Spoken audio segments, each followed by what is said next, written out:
Hello guys, welcome to Fictional Vortex. So in this video, we will see what if Naruto was the strongest hunter with all known abilities. Naruto x Biscuit x Pitou, Hunter x Hunter. If you enjoy these kinds of stories, don't forget to show us some love by hitting the like button and subscribing to the channel. Your support means the world to us. Now, let's start the story. Chapter 1, The Stranger with the Orange Aura. The crack of dimensional space tore through reality like thunder, sudden, violent, impossible to ignore. Naruto Uzumaki felt his body hurtle through a void that shouldn't exist, the familiar pull of chakra warping into something different, something foreign yet strangely compatible with his energy. What the? His words died as he slammed into solid ground, dirt erupting around him. Pain shot through his shoulder, but nothing seemed broken. The sun beat down on his face, unfamiliar yet unmistakably real. Naruto pushed himself up, squinting against the brightness. This wasn't Konoha. Hell, this wasn't anywhere he recognized. Trees surrounded him, but not the massive ones from the land of fire. These were different, with strange fruits hanging from branches that twisted in patterns he'd never seen. Great, Naruto muttered, brushing dirt from his orange jumpsuit. Kurama, you there? The silence in his mind was deafening. Kurama, he tried again, reaching inward for that familiar connection to the nine-tailed fox. Nothing. A cold weight settled in his stomach. The link wasn't severed, he'd know if it was, but somehow muted, as if the fox was dormant or transformed.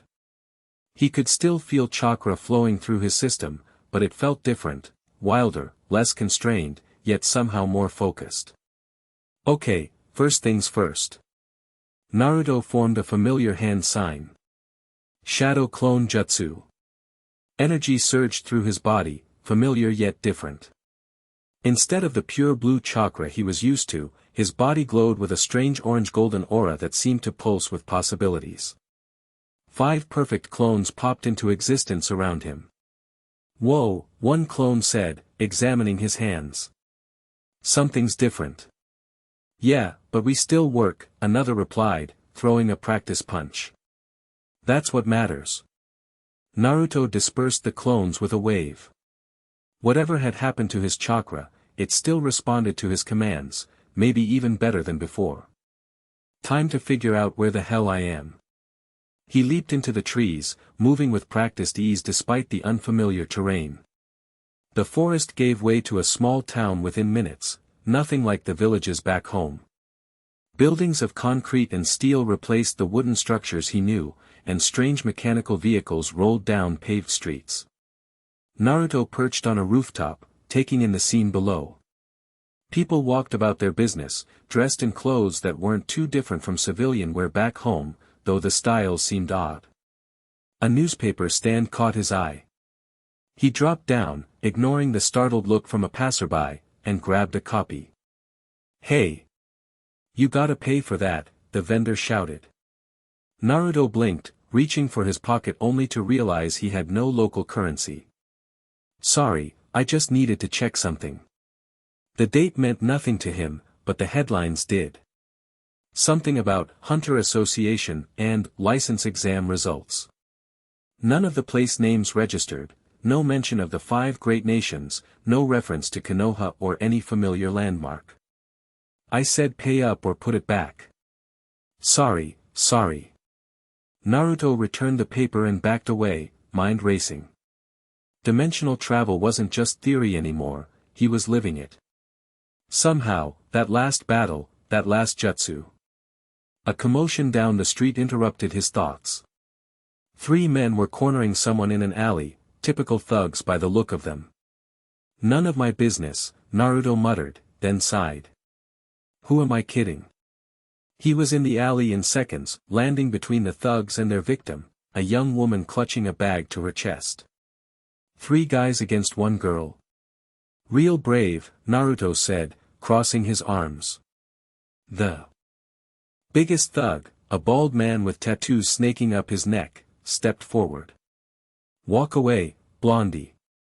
This isn't your problem. Yeah. I'm making it my problem. Naruto grinned, the familiar rush of pre-fight adrenaline sharpening his senses. Unless you guys want to reconsider your life choices right now. The thug laughed and lunged forward, a knife appearing in his hand. Naruto didn't even need to dodge, the man's movements were painfully slow compared to ninja combat. He simply stepped aside, grabbed the outstretched arm, and used the thug's momentum to throw him into the wall. The other two rushed him simultaneously. Naruto dropped low, sweeping one's legs while blocking a punch from the other. As the first hit the ground, Naruto drove an elbow into the second's stomach, then finished with a palm strike that sent him stumbling backward. You guys done? Because I'm not even warmed up. The tattooed leader struggled to his feet, fury contorting his face. But something changed in his expression, calculation replacing anger. His body language shifted, and suddenly the air around him seemed to waver with visible energy. So you know how to fight, the man growled. But can you handle this? The energy around him condensed into a faint purple aura, and his muscles bulged unnaturally. Naruto's eyes widened, not at the transformation, which was nothing compared to what he'd seen before, but at the nature of the energy. It wasn't chakra, not exactly, but it felt compatible. Like a different dialect of the same language. That's new, Naruto admitted, shifting his stance. But not impressive. The thug moved with enhanced speed now, his fist cracking the pavement where Naruto had stood a moment before.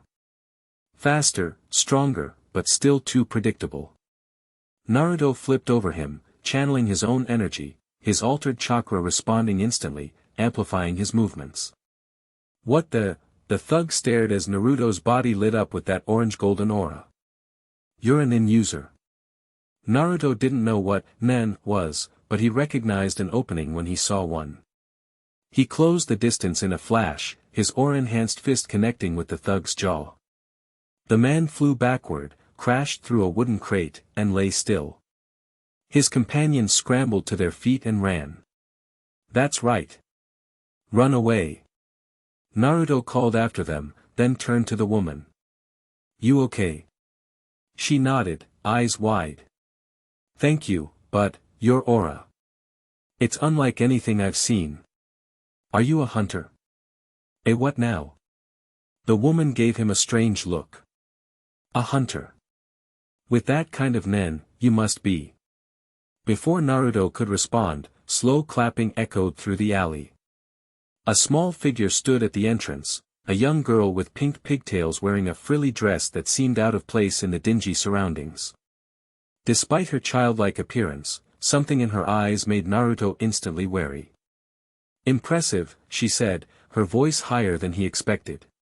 Especially for someone who clearly has no idea what they're doing. Naruto frowned. And you are? Biscuit Kruger. She stepped forward, and despite her size, Naruto felt a surge of power emanating from her, similar to what the thug had displayed, but vastly more controlled and potent. And you, Orange Boy, are a mystery I'd like to solve. The woman Naruto had saved took the opportunity to hurry past Biscuit and disappear into the street. Naruto didn't blame her. Look, I'm just trying to figure out where I am. I don't want trouble. Biscuit circled him, her eyes analytical. Your nen is strange. Powerful but unrefined. Yet you move like you've been training your whole life. Who taught you? Nobody taught me whatever this nen thing is. Naruto crossed his arms. Where I come from, we use chakra. Chakra? Biscuit raised an eyebrow. Like meditation and spiritual energy? Kind of, but more practical. Look, Naruto formed a hand sign, channeling his energy. A small Rasengan formed in his palm, spinning wildly with that strange orange-golden hue instead of its usual blue. This is chakra, or it was. Now it feels different. Biscuit's eyes widened. That's definitely nen, but your technique. She stepped closer, seemingly unafraid despite the destructive energy swirling in his hand. You're manipulating it directly with those hand positions. Fascinating. Naruto let the Rasengan dissipate. So what's nen, exactly? A calculating look crossed Biscuit's face. How about a deal? I'll teach you about Nen, and you tell me where you're really from. Because I've traveled this world extensively, and I've never heard of anyone using chakra like you describe. This world, Naruto repeated slowly. So you already figured out I'm not from around here. Biscuit's childlike appearance cracked briefly as she gave him a look that spoke of centuries, not years, of experience. Let's just say I recognize an anomaly when I see one. Naruto weighed his options. He needed information, and this strange girl clearly had it. Plus, if this, Nen, was this world's equivalent of chakra, learning about it could help him understand how to navigate this place, maybe even find a way home. Fine, he agreed. But can we talk somewhere less, alley-like? Biscuit smiled, suddenly all childlike innocence again. I know just the place. The cafe Biscuit chose sat on the town's main street, busy enough for privacy and conversation but quiet enough to talk. Naruto stared at the menu, recognizing some items but completely baffled by others. What the hell is a bubble tea?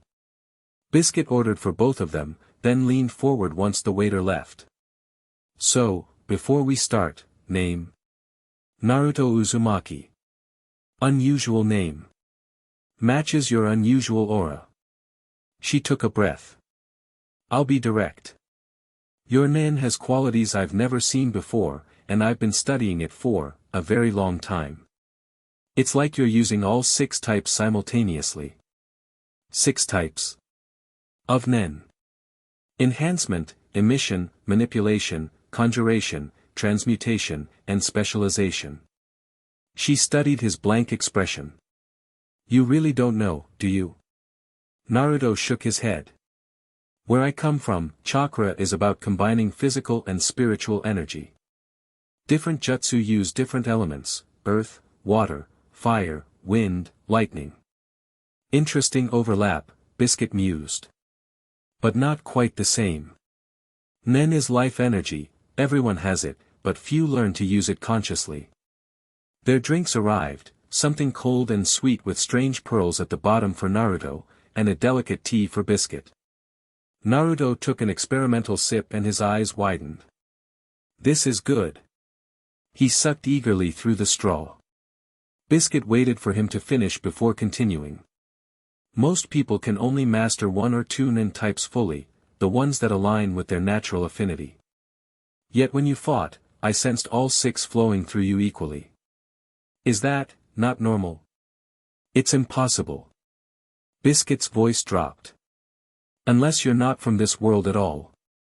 Naruto choked on his bubble tea, a tapioca pearl lodging briefly in his throat before he coughed it out. How did you? I'm old enough to know when something breaks all the rules, she said cryptically. And you, Naruto Uzumaki, break every rule of Nen I've ever studied. Naruto considered lying, then decided against it. This woman, girl, was too sharp. Fine. I'm from another world. There was a battle, a jutsu went wrong, and I woke up here. Happy? Ecstatic, Biscuit said dryly. Now, what's your plan? Find a way home, I guess. And if there isn't one? The question hit him like a physical blow. Naruto hadn't allowed himself to consider that possibility. Then. I don't know. He stared into his nearly empty drink.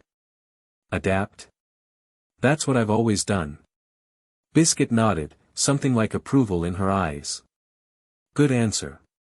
Now, want to learn about this world while you're stuck in it? Got nothing better to do.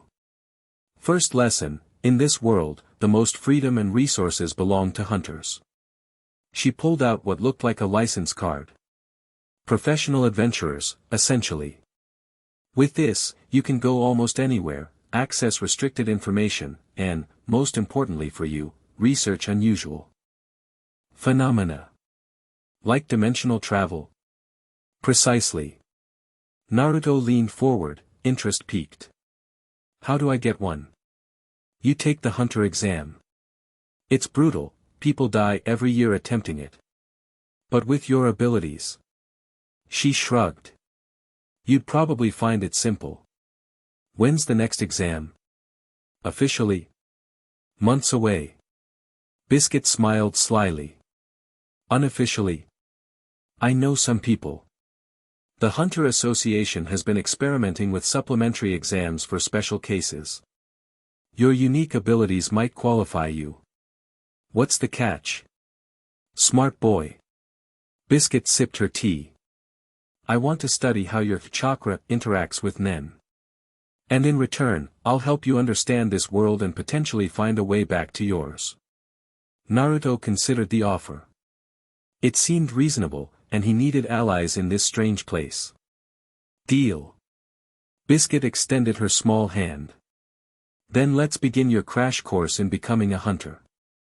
3 days later, Naruto stood before a nondescript building on the outskirts of a city Biscuit called York New.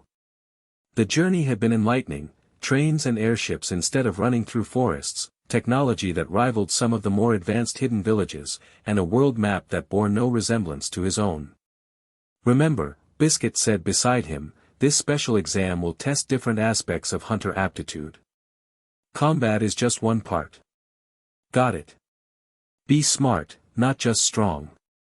And try not to reveal everything you can do. She adjusted his borrowed clothes. They'd agreed his orange jumpsuit was too conspicuous. Mystery is an advantage. The building's plain exterior gave way to a sleek, modern interior once they passed through the doors. A receptionist directed them to an elevator, which descended far longer than the building's height should have allowed. Underground facility, Biscuit explained.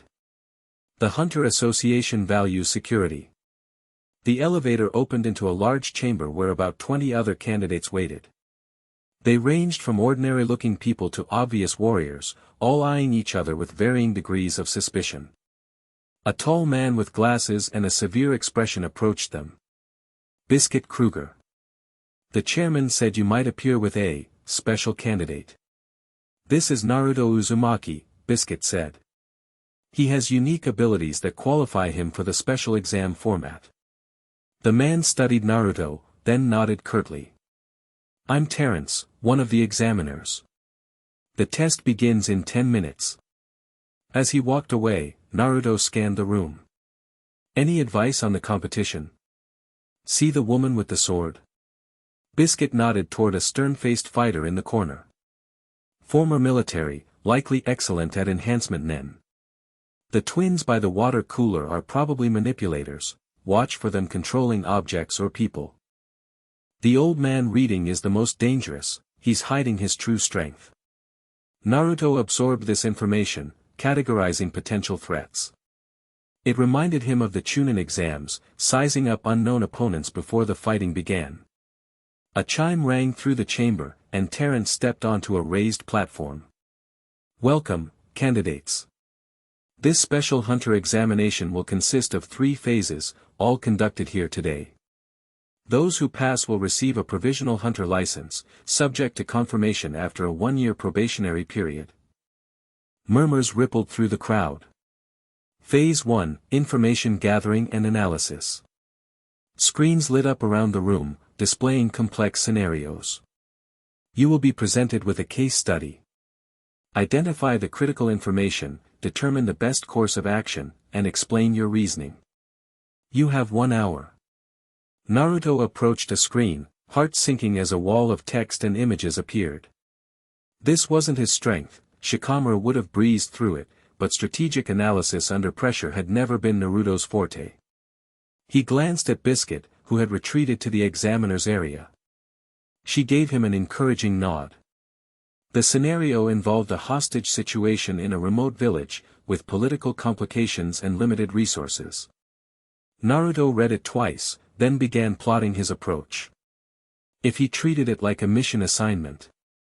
59 minutes later, he submitted his answers, having approached the problem like a ninja would, prioritizing civilian safety, identifying multiple entry points, and suggesting diversionary tactics rather than brute force. When time expired, 5 candidates had already been eliminated for incomplete answers. Phase 2, Terrence announced. Physical Assessment. The floor retracted, revealing a complex obstacle course filled with traps, climbing walls, balance beams over apparent bottomless pits, and mechanical adversaries. Complete the course within 15 minutes. Failure to finish or serious injury will result in disqualification. Naruto grinned. This was more his style. Begin. Candidates rushed forward, immediately splitting into groups based on their approach. Some charged ahead, others analyzed the first obstacles carefully. Naruto didn't bother with either strategy. He simply moved, his body responding with the reflexes honed through years of ninja training. A trap triggered beneath his feet, he was already airborne, flipping over a mechanized blade that would have cut less agile contestants in half. He avoided using shadow clones or Rasengan, taking Biscuit's advice about keeping his abilities mysterious. Even so, his natural speed and acrobatic skill put him well ahead of the others. The most challenging section involved crossing a chasm where platforms appeared and disappeared randomly. 2 candidates had already fallen, caught by safety nets far below but eliminated nonetheless. Naruto channeled a small amount of his energy to his feet, enhancing his jumps without making it too obvious. He bounced between platforms, sometimes landing just as one appeared, other times pushing off a millisecond before one vanished. He crossed the finish line in just under 7 minutes, less than half the allotted time. The examiners made notes, their expressions carefully neutral. Biscuit, however, gave him a tiny thumbs up when no one was looking. By the time the phase ended, only 12 candidates remained. Final phase, Terence announced. Combat assessment. A fighting ring emerged from the floor, surrounded by energy barriers. Each candidate will face one examiner in combat. You are not required to win, merely to demonstrate adequate combat prowess for hunter duties. Use any and all abilities at your disposal. Naruto watched the first few matches with interest. One candidate used a weapon that transformed through what Biscuit had called conjuration. Another manipulated water from bottles he carried. A third enhanced her physical strength to shatter concrete with her fists. All lost to the examiners, but most did well enough to pass. When Naruto's turn came, he stepped into the ring and found himself facing Terence himself. Begin when ready, the examiner said, adjusting his glasses. Naruto took a fighting stance, deciding to start without ninjutsu to gauge his opponent. Terence moved first, crossing the distance with surprising speed. His first punch carried unexpected force, not just physical strength, but energy behind it. Blocking it sent shockwaves up Naruto's arm. This was no ordinary examiner. Enhancement type, Naruto muttered, remembering Biscuit's lessons. Terence smiled thinly. You've done your homework. But knowing isn't enough. He launched into a barrage of strikes, each flowing into the next with practiced precision. Naruto weaved between them, testing his opponent's patterns while returning strategic counters. After 30 seconds of pure taijutsu exchange, Naruto decided to escalate slightly. He formed a quick hand sign, and his body glowed with visible nen, the orange-golden aura that seemed unique to him in this world. Terence's eyes widened fractionally. Interesting technique. Naruto didn't respond, instead creating 3 shadow clones that immediately spread out to surround the examiner. The room fell silent as other candidates and examiners stared. Clone techniques existed in this world, Biscuit had explained, but usually as illusions or single duplicates, not solid, independent copies. Terence adapted quickly, his aura expanding as he engaged all 4 Narutos simultaneously. He was good, destroying 2 clones with precise strikes, but the remaining clone and the original pressed him hard, coordinating their attacks with the seamless integration that only identical minds could achieve. When Terence shattered the last clone, Naruto was already above him, a small Rasengan forming in his palm, just enough to demonstrate the technique without causing serious damage. Terence looked up, eyes widening at the swirling energy. He crossed his arms in a defensive position, channeling nen to protect himself.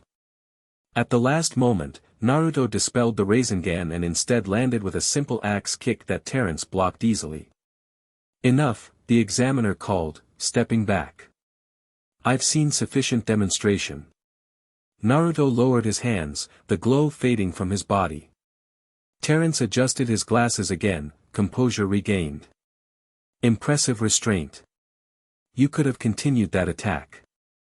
The goal wasn't to hurt you, Naruto replied. Just to show what I can do. A thin smile crossed the examiner's face. Objective achieved. Congratulations, Naruto Uzumaki. Terence presented him with a card similar to Biscuit's, though with a slightly different color scheme. You are now a provisional hunter. Full privileges will be granted after your probationary period, but this grants you most hunter access immediately. Naruto accepted the card, turning it over in his hands. 6 others had passed alongside him, less than a third of the original candidates. Thanks, he said, tucking the license into his pocket. What now? Now, Biscuit said, appearing at his side, we put that license to use. There's someone I want you to meet, an old friend who specializes in unusual nen phenomena. They left the facility, emerging into late afternoon sunlight. The city sprawled before them, a maze of possibilities. So I'm a hunter now, Naruto mused. Doesn't feel that different. The license is just a tool, Biscuit replied. It's what you do with it that matters. They boarded a sleek train bound for what Biscuit called the commercial district. As buildings flashed by, Naruto found himself thinking of Konoha, the familiar streets, the faces of friends, the life he'd been torn from. You're thinking about home, Biscuit observed. Naruto nodded. Just wondering if they think I'm dead. We'll find answers, she assured him. But first, we need to understand exactly how your chakra has adapted to this world's nen environment.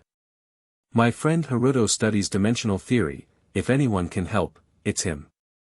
The commercial district buzzed with activity, shops selling everything from everyday goods to exotic treasures, restaurants serving foods from across the world, and offices housing businesses Naruto couldn't begin to comprehend. Biscuit led him to a modest building wedged between 2 larger structures.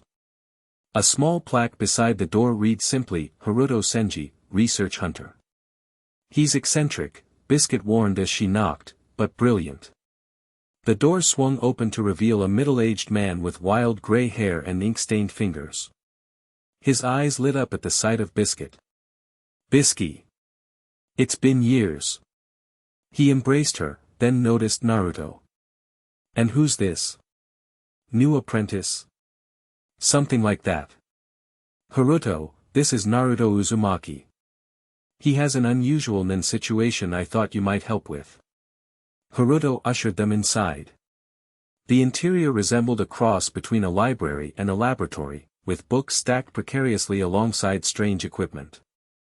Diagrams covered the walls, complex mathematical formulas, anatomical drawings showing nen circulation, and what looked like maps of other dimensions. So, what's this unusual situation? Naruto asked, clearing papers from chairs so they could sit. Biscuit glanced at Naruto, who nodded permission. He's from another world, she said simply. And his energy system, something he calls chakra, has adapted to our nen environment in ways I've never seen. Instead of the disbelief Naruto expected, Naruto's eyes gleamed with excitement. Show me, he said, grabbing instruments from nearby shelves. If you don't mind, of course. Naruto shrugged and channeled his energy, the now familiar orange-golden aura manifesting around him. Naruto nearly dropped his equipment. Extraordinary. You're expressing all 6 nen types simultaneously at full capacity. That's what Biscuit said. Is it really that weird? Weird? It's theoretically impossible. Naruto circled him, examining the aura from different angles. The most talented nen users might reach 80% efficiency in their non-affinity types after decades of training. You're at 100% across the board. So my chakra became super nen. Great. Can it help me get home? Naruto sobered slightly. That's complicated. Interdimensional travel isn't well understood, even theoretically. But your unique energy might indeed be the key. He retrieved a book from a high shelf, flipping to a diagram that showed overlapping spheres. Current theory suggests parallel worlds exist in a multidimensional space, occasionally connecting at what we call thin points. If you crossed through such a point, your energy adapted to our world's rules, but retained its fundamental nature. Can I find another thin point to get back? Possibly, Naruto hedged. But they're unpredictable, temporary. Some researchers believe they form around concentrations of powerful nen, or in your case, chakra. Your best bet might be building your power here until you create your own thin point. Naruto absorbed this. So I need to get stronger in this world to have a chance of returning to mine. Precisely. Naruto beamed. And I'd be fascinated to document the process. Biscuit cleared her throat. Before we plan interdimensional experiments, there's something else you should know, Naruto. Show him the hand signs, Naruto. Naruto formed the signs for a basic clone jutsu, channeling minimal energy. To his surprise, 5 perfect copies appeared, far more than the technique should have produced with so little input.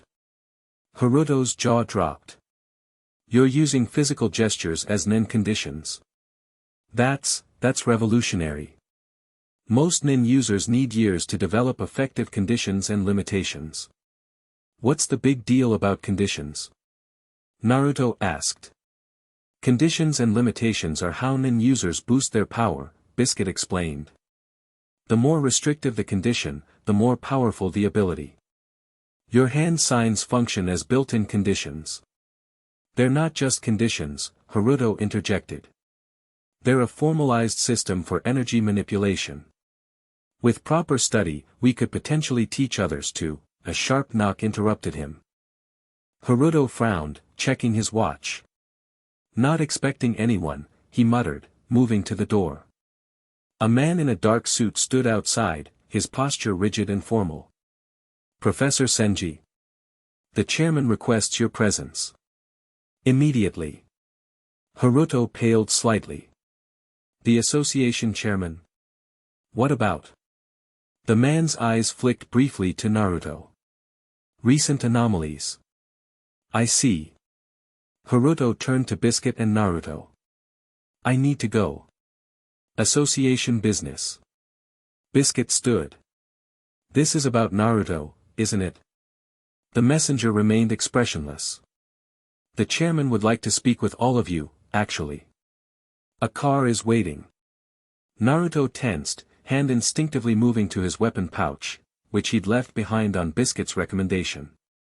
Is this normal? Not remotely, Biscuit murmured. But refusing the chairman is unwise. The sleek black vehicle transported them through the city to a tower that dominated the skyline. Security was tight, multiple checkpoints, nin-enhanced barriers, and guards who radiated power even while standing perfectly still. They were escorted to an elevator that climbed 50 floors without stopping. When the doors opened, they revealed a spacious office with panoramic windows overlooking the entire city. Behind a massive desk sat an elderly man with a serene expression that somehow conveyed more authority than any Hokage's stern countenance. Ah, Biscuit Kruger. Always finding the most interesting specimens. The chairman rose, moving with surprising grace for his apparent age. And you must be Naruto Uzumaki, our interdimensional visitor. Naruto stiffened. How do you? The Hunter Association monitors unusual nin signatures, the chairman explained. Yours appeared 3 days ago, literally appeared, from nothing. That caught our attention. We're not here for trouble, Biscuit said carefully. Of course not. The chairman smiled benignly. Quite the opposite. We're interested in cooperation. He gestured to chairs arranged before his desk. As they sat, Naruto noticed a folder with his name on it, already thick with documents. Your performance at the special exam was illuminating, the chairman continued. Particularly your restraint during combat. Most individuals with your power level would have shown off. Naruto shrugged. I've learned showing everything you can do is usually a bad idea. The chairman's eyes twinkled. A wisdom many hunters twice your age haven't grasped. Now, to business. We have a situation that might benefit from your unique perspective. He pressed a button, and a holographic display appeared above his desk, showing what looked like giant insect creatures. These are chimera ants. Normally a small, rare species, but recently they've undergone a disturbing evolution. A queen has emerged that's producing humanoid offspring with remarkable powers. The image shifted to show more human-like creatures with insect features, and unmistakable nen auras surrounding them. They're consuming humans and incorporating their traits and memories, the chairman explained. And they're getting stronger with each generation. Biscuit leaned forward. You're assembling a response team? Yes. And Mr. Uzumaki's abilities would be particularly useful. His unique nen signature might even confuse the ant's evolutionary adaptations. Naruto studied the images, reminded of some of the more bizarre enemies he'd faced back home. What exactly would you want me to do? For now. Train. Learn our world's nen system properly. When the time comes, join the operation. The chairman folded his hands. In exchange, the association will dedicate resources to researching dimensional travel. Help us with this threat, and we'll help you find your way home. It was a fair offer, better than wandering aimlessly hoping to stumble across a way back. And if these chimera ants were threatening innocent people? I'm in, Naruto decided. But I work with Biscuit. She's been straight with me from the start. The chairman chuckled. I wouldn't dream of separating you. Biscuit is one of our most valuable assets, despite her independent nature. Biscuit rolled her eyes but didn't contradict him. Then it's settled, the chairman said. You'll begin specialized training immediately. We'll provide facilities, information, and whatever else you need. As they left the tower, night had fallen over the city, lights twinkling like stars brought down to earth. So I'm fighting giant bugs for the government now, Naruto mused. Kind of like being a ninja again. The chairman didn't tell us everything, Biscuit said quietly. These chimera ants, they're worse than he let on. I've heard rumors. Worse how? The queen is supposedly building a kingdom. Her offspring include a king and royal guards with power that might exceed the strongest hunters. Biscuit's childlike appearance seemed particularly incongruous with her grave tone. This isn't just pest control, Naruto. It's war. Naruto gazed up at the unfamiliar stars of this world. Then we better start training. The association's training facility made the Forest of Death look like a playground. Located on private grounds outside the city, it included terrain simulations for every environment, combat zones with regenerating targets, and meditation chambers that enhanced nen development. Naruto stood in the central arena, surrounded by floating orbs that Biscuit had programmed to attack from random directions. Focus, she barked as one slipped past his guard, delivering a mild but painful shock. You're still thinking like a ninja, not a hunter. What's the difference? Naruto grunted, deflecting two more orbs. Ninjas train for specific techniques. Hunters develop adaptable abilities. Biscuit increased the orb's speed with a gesture. Your shadow clones are impressive, but predictable. You need to expand your nen repertoire. Over the past week, they'd worked intensively on translating Naruto's ninja techniques into the hunter world's nen system. Some converted easily, his shadow clones were essentially emission combined with manipulation. Rasengan was primarily transmutation with enhancement elements. But other aspects of nen remained frustratingly elusive. Try again, Biscuit instructed after Naruto had been thoroughly shocked by the latest barrage. This time, focus on sensing the orb's aura before they move. Naruto closed his eyes, extending his awareness as he'd done countless times during sage training. Here, though, he wasn't gathering natural energy but rather sensing the nen signatures of the objects around him. An orb darted toward his blind side. Without opening his eyes, Naruto pivoted, one hand shooting out to catch it mid-flight. Better. Biscuit called. Now channel your nen through it. Naruto concentrated, pushing his energy into the sphere. It began to glow with his distinctive orange-golden aura, trembling in his grasp. Now change its programming. This was the hard part, manipulation wasn't his natural strength back home. He visualized the orb's internal structure, using his nen to override its attack protocol. Sweat beaded on his forehead as he struggled to impose his will on the object. Just when he thought he'd failed, the orb's color shifted from blue to orange. "Got it," he exclaimed, opening his eyes.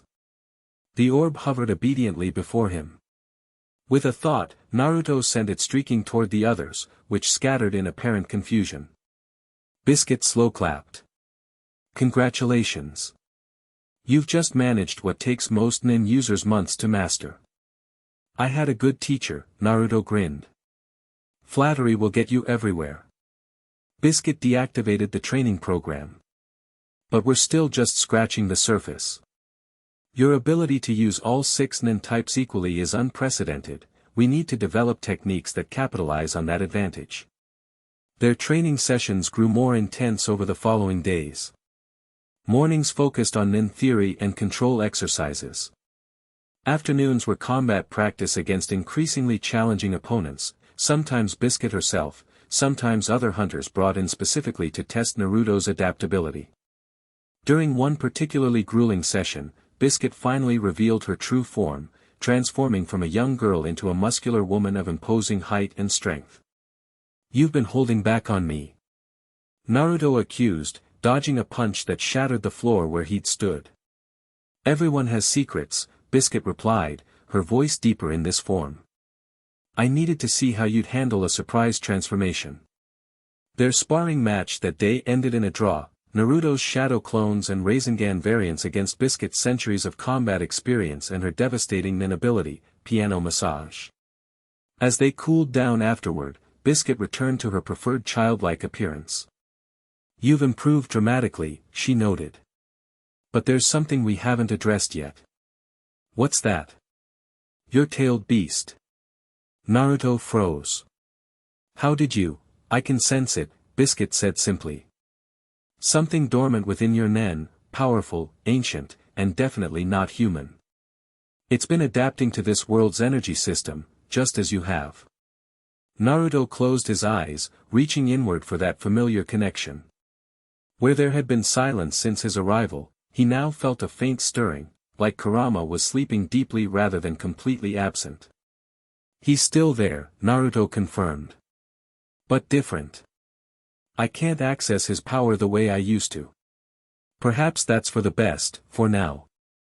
Biscuit sat beside him on the training room floor. "From what little you've told me about this creature, its power might be devastating in our world. Nen responds to emotional states. A rampaging tailed beast fueled by nen could level cities." Naruto nodded soberly.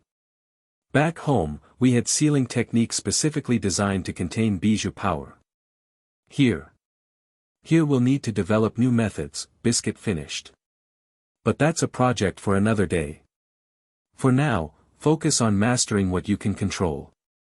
2 weeks into their training, they received a visitor, a grim-faced hunter named Nav, who specialized in dimensional manipulation through his nen ability. "The situation has escalated," he informed them without preamble. "The Chimera Ant King has been born, and the royal guards are actively building their nest. The chairman has accelerated the timeline." Biscuit frowned. "We're not ready.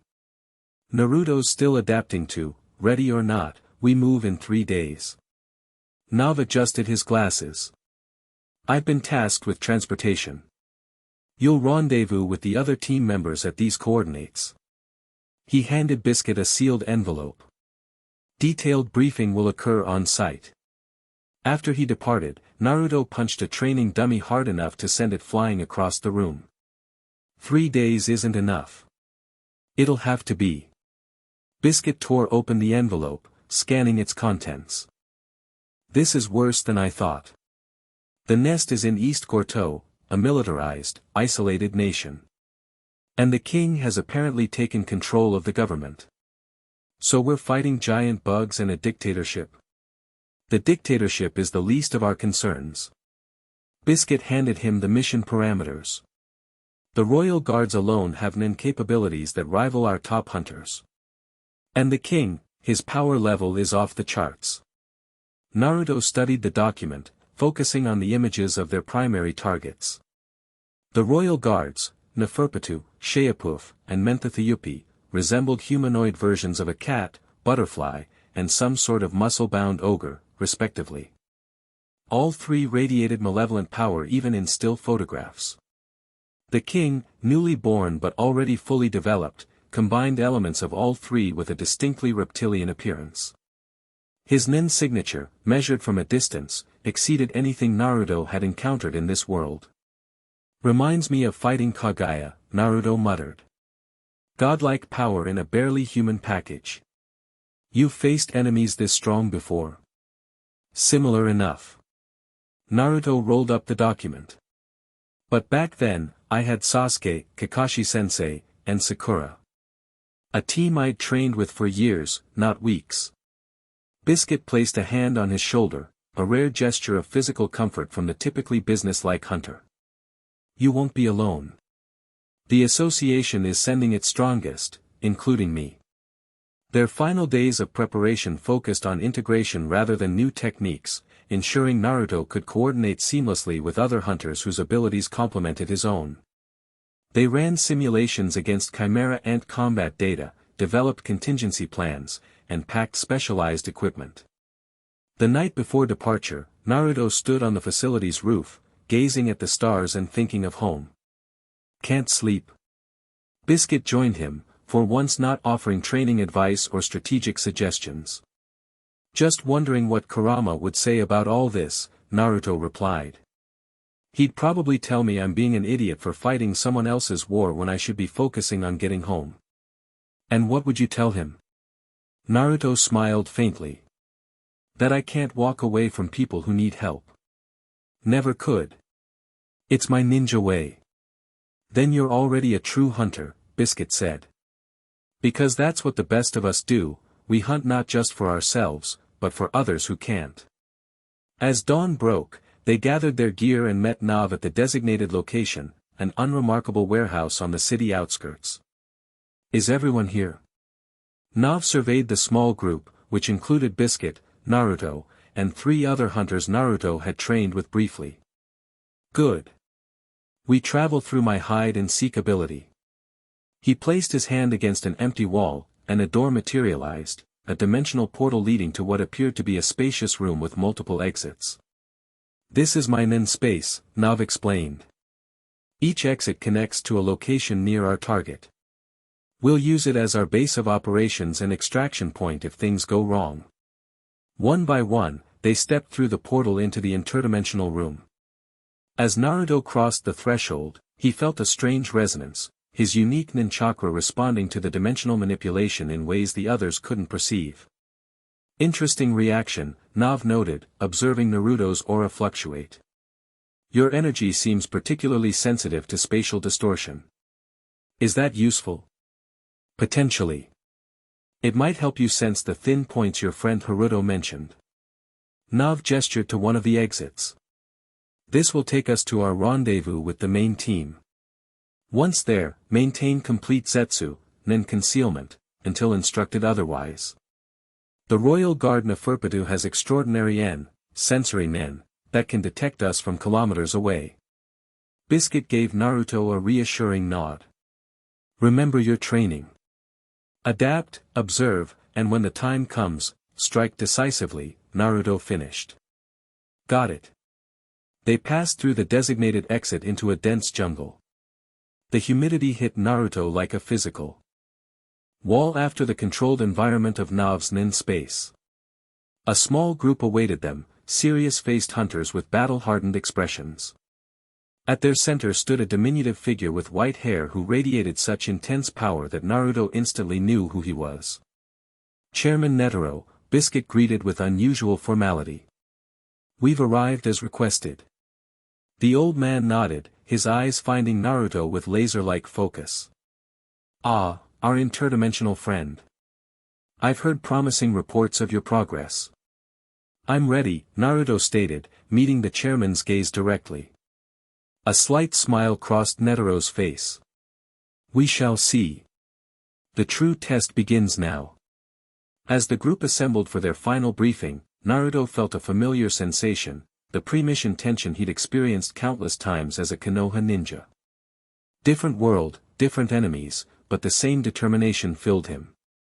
Whatever these Chimera ants had planned, they were about to face something they couldn't have evolved to counter, a shinobi with the power of all 6 nen types and the unwavering will of the hidden leaf.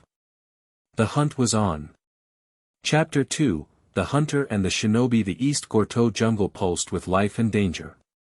Naruto crouched on a massive branch, sweat trickling down his neck in the oppressive humidity. Below, the advance team moved in perfect stealth formation, professional hunters whose every movement screamed lethal precision. 2 days into the mission, and they still hadn't engaged the enemy directly. Just reconnaissance, planning, and the occasional skirmish with lesser chimera ants that strayed too close to their position. Getting impatient? Biscuit whispered, materializing beside him with characteristic silence. Just thinking this feels familiar, Naruto replied. Like ANBU missions back home. All the waiting. Patience is a hunter's weapon too. She passed him a canteen. Drink. You're still not acclimated to this climate. The water tasted strange, purified through some hunter's nen ability, but it quenched his thirst better than anything he'd tried before. The chairman wants to see us, Biscuit added. Something about our next phase. They descended through the canopy, moving from branch to branch with practiced ease. Over the past weeks, they've developed an unspoken coordination, Biscuit's centuries of experience complementing Naruto's unorthodox fighting style. Chairman Netero had established their base camp in a natural cave system, concealed by both geography and specialized nen abilities. Inside, the temperature dropped mercifully, and advanced equipment hummed quietly, surveillance feeds, communications gear, and medical stations. The chairman sat cross-legged on a stone outcropping, eyes closed in apparent meditation. Despite his peaceful posture, Naruto had learned to recognize the constant, churning power the old man contained, like the eye of a hurricane, calm only because the destruction swirled around it. Ah, right on time. Netero opened his eyes, somehow knowing their arrival without looking. We've confirmed the location of all 3 royal guards. He gestured to a detailed holographic map hovering above a portable projector. 3 pulsing red dots indicated positions around what appeared to be a massive palace complex. Neferpitou maintains a constant and field around the central palace. Sheapuf handles intelligence gathering and internal security. Menthitheupi serves as the frontline defender. Netero's finger traced a path through the complex. The king resides here, rarely leaving these chambers. Naruto studied the layout, his mind automatically cataloging entry points, escape routes, and defensive vulnerabilities, just as he'd been trained to do since childhood. So what's our move? He asked. Infiltration before confrontation, Netero replied. We need to understand their operations, hierarchy, and most importantly, the full scope of their abilities. Biscuit nodded. Reconnaissance teams?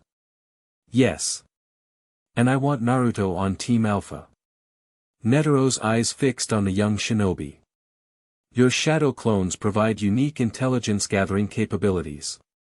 With proper Zetsu concealment, they could penetrate deeper than our conventional methods. Naruto frowned slightly. My clones can gather intel, yeah, but they're not exactly subtle. One hit and they're gone. That's precisely their value, Netero countered. If detected, they disperse without risking actual personnel. And their memories return to you instantly, correct? Yeah, that's how it works. Perfect for our needs. The chairman rose fluidly despite his age. You'll deploy with Nav and Morel at 0300 hours. Biscuit will coordinate from our secondary position with Palm's clairvoyance ability. After the briefing, Naruto sought out a quiet corner to prepare his gear and focus his mind. The equipment in this world differed from his ninja tools, but he'd adapted quickly, specialized non-conductive fabrics replacing his familiar chakra-infused clothing, communication devices instead of hand signals. Biscuit found him testing the tensile strength of a nearly invisible wire designed to channel Nen. "Nervous?" she asked, dropping her childlike facade as they were alone. Naruto shrugged. "Not nervous. Just, processing. Back home, I usually ran headfirst into danger. Here, all this planning feels strange," says the ninja who supposedly specialized in stealth, Biscuit teased. "I was never the best at the sneaky parts," Naruto admitted with a grin. "More of a, create 1,000 clones and overwhelm the enemy kind of guy. Which is why this mission is good for you." Biscuit sat beside him, her expression turning serious. "You're powerful, Naruto, maybe even stronger than you realize with how your chakra has adapted to our world's Nen. But power alone won't be enough against the Chimera ants. I know." He tested the wire's strength one more time before coiling it carefully. "These royal guards, they're different from what I've faced before. Not necessarily stronger, but alien. Like they don't think the way humans do." "They don't," Biscuit confirmed. "They've incorporated human DNA and memories, but their core instincts remain insect-like. Hierarchical, devoted to their colony and queen, or king, in this case. They're evolution's perfect predators, now enhanced with human intelligence and Nen." Naruto finished packing his gear, then hesitated. "Biscuit, if I don't make it back, stop right there." She cut him off with a sharp gesture. "No fatalistic nonsense before missions. It's bad luck. I was just going to say, if I don't make it back, you should try a chiraka ramen if you ever find your way to my world." He grinned. "Best food in the multiverse." Biscuit's stern expression cracked into a reluctant smile. "Deal. But only if you come back to guide me. There personally." 3 hours later, Naruto crouched at the forest's edge, the palace complex visible in the distance through night vision binoculars. Beside him, Morel, a massive man with sunglasses even in darkness, manipulated his pipe to create smoke constructs that would serve as distractions if needed. "Remember," Nav murmured, "absolute Zetsu until you're in position. Neferpituzen has a radius of approximately 2 kilometers. Once inside that range, you must be completely undetectable." Naruto nodded, focusing on the Zetsu technique Biscuit had drilled into him.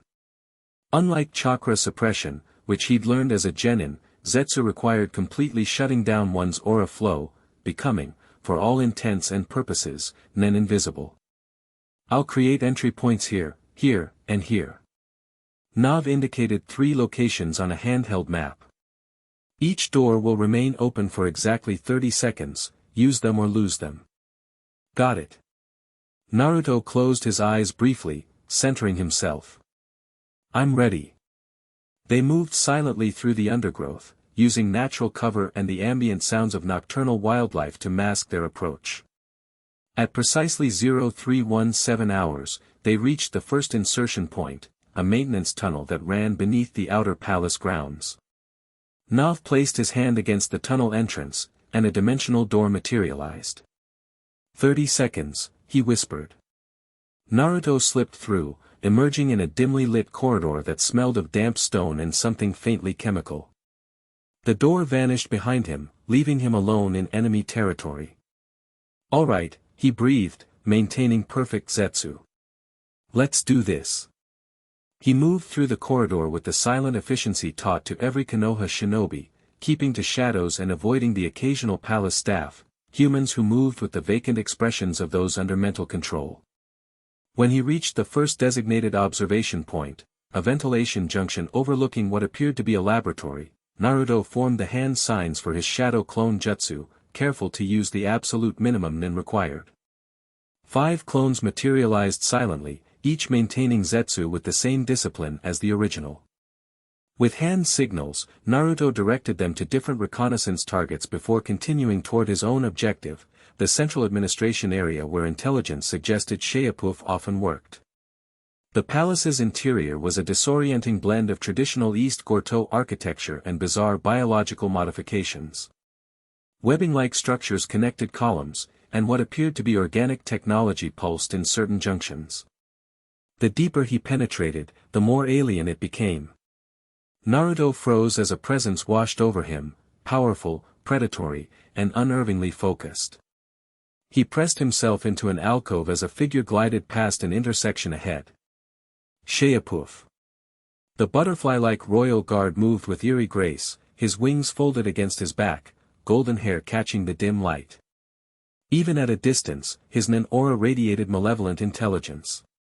Once the royal guard passed, Naruto continued toward the administration hub.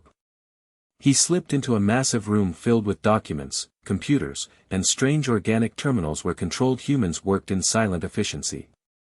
For 15 minutes, he observed the operation, memorizing patrol patterns, security measures, and the general flow of information. He was about to retreat when one of his clone's memories suddenly flooded his consciousness. The clone had been discovered and destroyed. The memories hit like a physical blow, a flash of white fur, cat-like ears, and terrifying speed. Pitou had detected and eliminated the clone in an instant. Worse, the clone's last memory was of Pitou's curious expression, not surprise, but recognition. They knew intruders had penetrated the palace. Time to go, Naruto whispered, abandoning stealth for speed as he raced toward the nearest extraction point.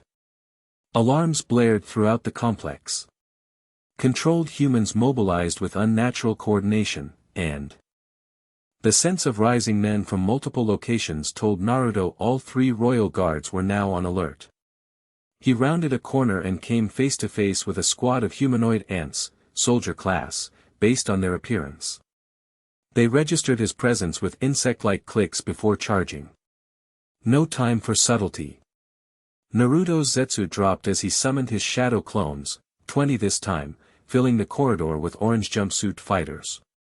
They engaged the soldiers with coordinated attacks, buying the original precious seconds to continue toward the extraction point. Just as he reached the designated room, an abandoned storage area, the wall behind him exploded inward. Through the dust and debris emerged a lithe figure with white fur, a cat-like face, and eyes that gleamed with predatory intelligence.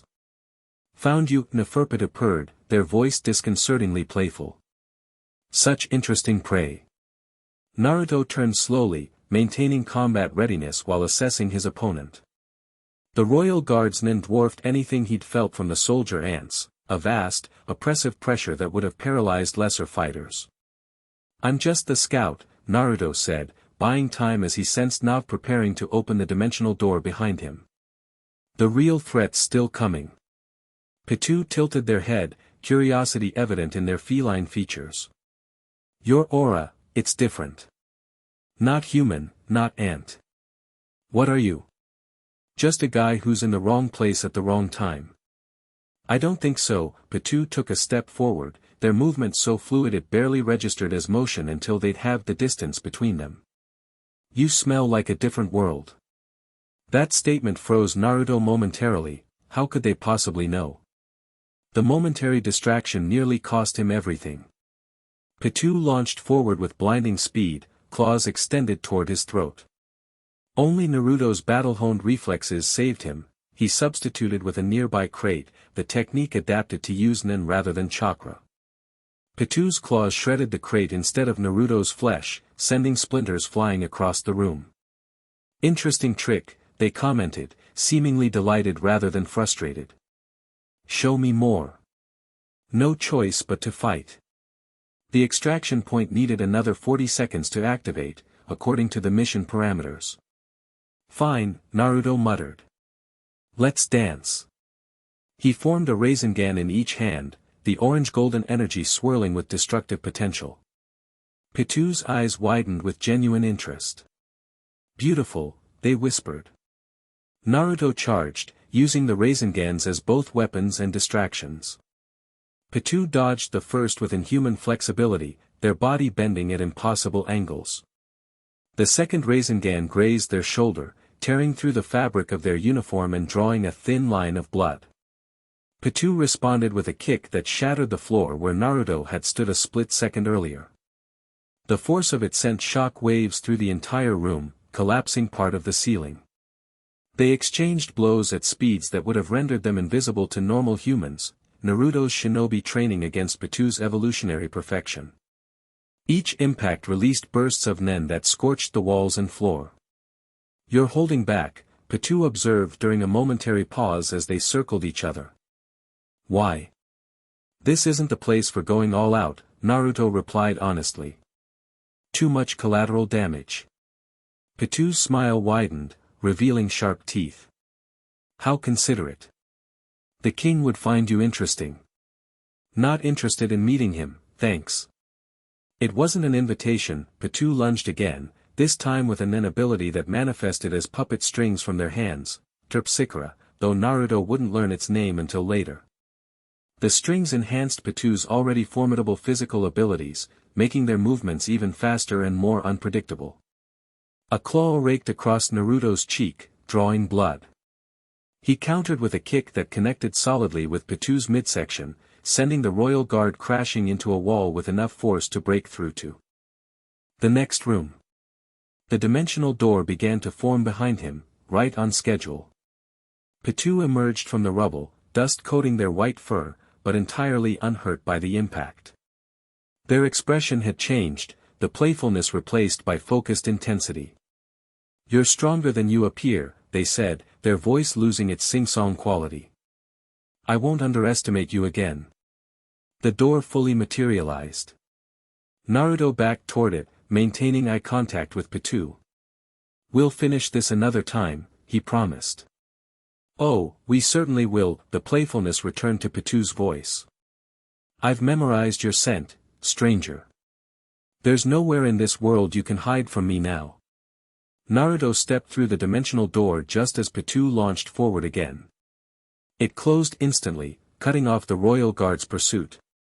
He emerged in Nav's nen space, where Morel and Nav waited with tense expressions. "You made contact with Neferpitou?"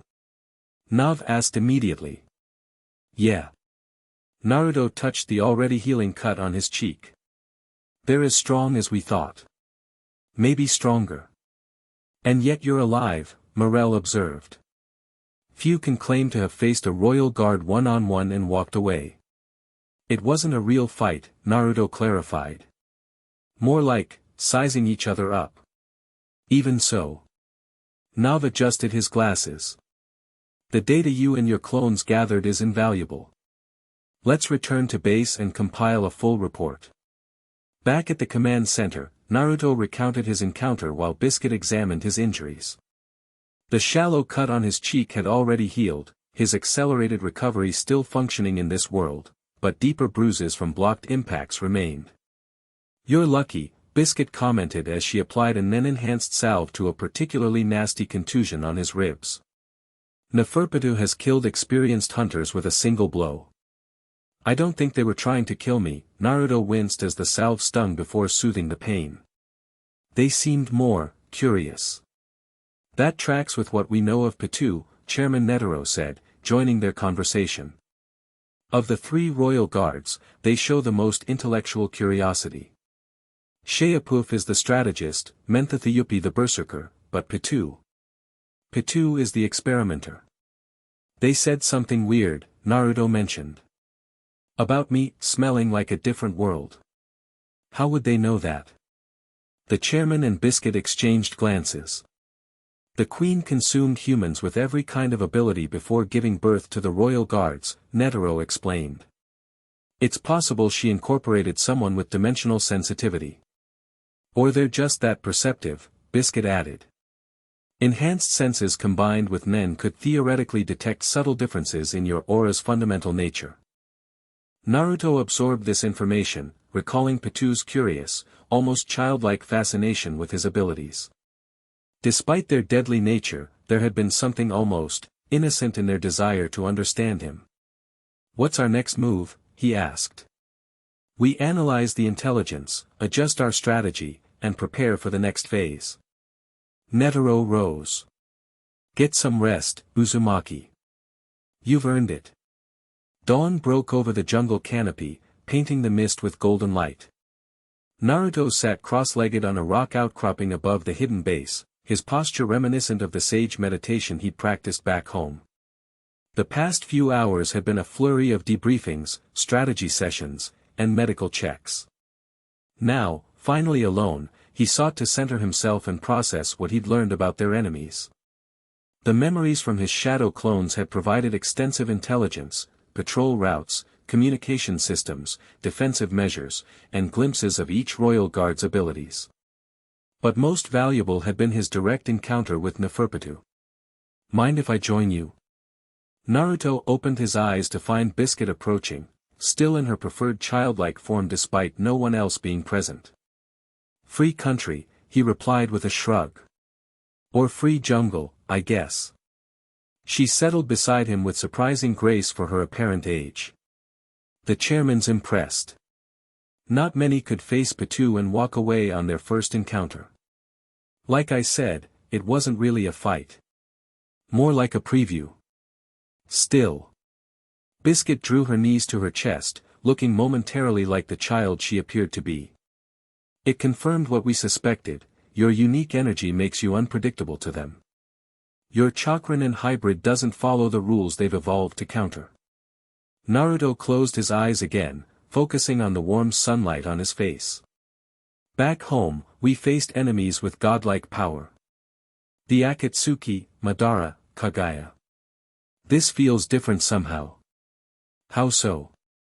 "Those enemies were human once, or at least started as something like us. These chimera ants." He struggled to articulate the sensation.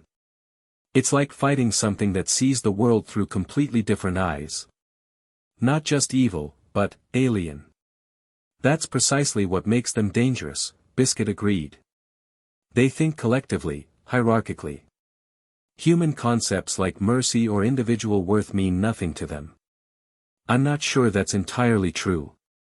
Naruto opened his eyes, recalling Pitou's curious expression. "At least, not for all of them." Biscuit raised an eyebrow. "Developing sympathy for the enemy already?" "Not sympathy. Understanding." Naruto stood, stretching muscles still sore from the previous night's encounter. "Back home, some of my greatest allies started as my worst enemies. People everyone else had given up on. Like your tailed beast. Kurama, yeah. But also Gaara, who was a literal monster when we first met. And Pain, who destroyed our entire village." Naruto gazed toward the distant palace, barely visible through the morning mist. "Sometimes people, or creatures, just need someone to see them differently." Biscuit studied him with an unreadable expression. "You're an unusual hunter, Naruto Uzumaki." "I'm not really a hunter at all," he reminded her. "Just a ninja trying to find his way home." "Well, this ninja needs breakfast before our next briefing." She hopped up with childlike energy. "The cooks have prepared something they claim approximates ramen. I thought you might appreciate it." Naruto's face lit up. "Seriously? Why didn't you lead with that?" The makeshift ramen was, in truth, only distantly related to his beloved Ichiraku, the noodles too thick, the broth lacking that perfect balance of salt and umami. But after weeks of unfamiliar food, it tasted like home. As he slurped appreciatively, other hunters filtered into the mess area, their conversations focused on the previous night's operation and the intelligence gathered. Morel dropped his massive frame onto the bench across from Naruto, his ever-present pipe propped beside him. "Heard you went toe-to-toe with Neferpitou," the big man rumbled. "Got guts, kid." "Or lacks brains," commented Nav, joining them with a cup of something steaming. "Though the information was worth the risk." Naruto shrugged. "Sometimes you just gotta improvise." "A philosophy that gets many hunters killed," Nav observed dryly. "But makes the best ones legendary," countered Morel with a hearty laugh. Their banter was interrupted by a commotion at the command center entrance. A hunter Naruto recognized as Palm, a woman with intense eyes and an even more intense aura, burst in, her expression urgent. "They're moving," she announced. The king has ordered the population of East Gorto's capital to gather for what they're calling a national celebration. Chairman Netero appeared instantly, somehow crossing the room without seeming to move through the intervening space. When? 3 days from now. Palm's eyes unfocused slightly, accessing whatever clairvoyant ability she possessed. They're mobilizing all controlled citizens to attend. Millions of people. A heavy silence fell over the gathering. It's a feeding ground, Nav stated what everyone was thinking. They're gathering humans for selection and consumption. Or conversion, added Morel grimly. Creating more soldier ants. Netero's expression remained impassive, but his aura briefly flared, a momentary lapse in control that revealed the fury beneath his composed exterior. We need to move up our timetable, he decided. Nav, expand your portal network to the capital immediately. Morel, prepare your smoke soldiers for diversionary tactics. Palm, continue monitoring the royal guard's movements. He turned to Naruto and Biscuit. I have a special assignment for you too. The capital will be heavily guarded, but there's a smaller regional center to the north where they're conducting experiments. We need to know what they're doing, and potentially disrupt it. Just the two of us? Biscuit asked. A larger team would be detected. Netero handed her a small data device. This contains what little we know about the facility. Your primary objective is intelligence gathering, but if an opportunity arises to damage their operations without revealing our larger strategy, take it. Naruto finished his ramen with a final slurp. When do we leave? 2 hours. Nav will transport you as close as possible, but the facility's isolated location will require several hours of travel on foot through monitored territory. As they prepared for the mission, Biscuit transformed into her true form, the muscular, statuesque woman that represented her actual power level. In this form, she moved with fluid efficiency, checking weapons and equipment with practiced ease. Why don't you stay like this all the time? Naruto asked as he sealed specialized explosive tags into a scroll, adapting his familiar ninja tools to use Nen instead of chakra.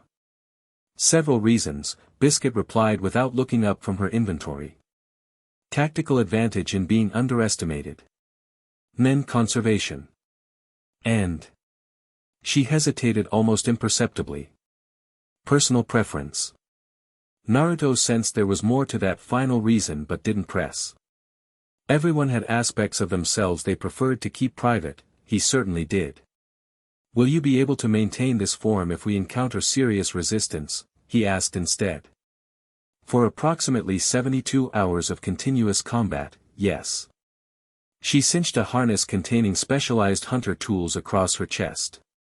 After that, the Nen consumption becomes problematic. 72 hours. Naruto let out a low whistle. Remind me never to get on your bad side. A ghost of a smile crossed Biscuit's normally stern features. Too late for that. Your form is still atrocious when performing basic Nen exercises. Hey. I've improved a ton. From abysmal to merely terrible, she agreed with mock seriousness. Their banter continued as they finalized preparations, easing the tension that had settled over the base since Palm's announcement. By the time they reported to the transportation area, both were focused and ready. Nav created a dimensional door that deposited them in a dense forest some 30 kilometers from their target. The air here was cooler, the vegetation different from the jungle surrounding the main palace complex. We're in the northern highlands, Biscuit explained as they oriented themselves using a topographical map. The facility is supposedly built into an abandoned mine system in these foothills. They moved swiftly but cautiously, maintaining Zetsu while covering ground with the enhanced speed their respective training allowed. Naruto adapted easily to the terrain, it reminded him of missions in the land of Earth, with similar rocky outcroppings and sparse tree cover. By mid-afternoon, they reached a ridgeline overlooking a valley where industrial structures emerged from the hillside, ventilation systems, reinforced entrances, and security perimeters surrounding what was clearly a large underground complex. Subtle, Naruto commented sarcastically as they observed from concealment. Biscuit studied the facility through high-powered binoculars. Minimal guard presence outside. Their security must be concentrated internally. Or they're not expecting visitors this far from the main action. Either way, we need closer observation before committing to an entry point. Naruto formed a familiar hand sign. Shadow clone reconnaissance. Biscuit nodded. 3 clones, widely spaced approaches. Maintain absolute Zetsu. 3 perfect copies of Naruto materialized silently, each immediately suppressing their aura to undetectable levels before heading off in different directions around the facility's perimeter. While they waited for the clones to complete their survey, Biscuit took the opportunity to quiz Naruto on his adaptation to this world's Nen system. Your chakra control translates well to basic Nen principles, she noted, but you're still approaching techniques from a ninja perspective rather than a hunter's. What's the difference? Naruto asked, genuinely curious. Ninjas, as you've described them, develop prescribed techniques within their affinity types. Hunters create personalized abilities based on their individual Nen type and personal preferences. She gestured to his hand signs. You use standardized gestures for standardized techniques. A hunter would develop unique conditions for unique abilities. So I should create my own stuff instead of adapting what I already know. Not necessarily. Your existing techniques are powerful and effective. But considering your unique situation, able to use all 6 Nen types equally, you could potentially develop abilities no other hunter could replicate. Naruto considered this, recalling how Pitou's Terpsichore had enhanced their already formidable physical abilities. Like combining multiple types into a single technique? Precisely. Most hunters can only effectively combine 2 types at most, their primary affinity and 1 adjacent type. You could potentially use all 6 simultaneously. Before Naruto could pursue this intriguing possibility, the memories from his first shadow clone flooded his consciousness. The clone had completed its survey of the eastern approach and dispelled itself intentionally. Eastern side has a service entrance, he reported immediately. 2 guards, both Chimera Ant soldiers, but lower rank ones. The door has some kind of Nen-based security system. What about ventilation or alternative entries? Biscuit asked.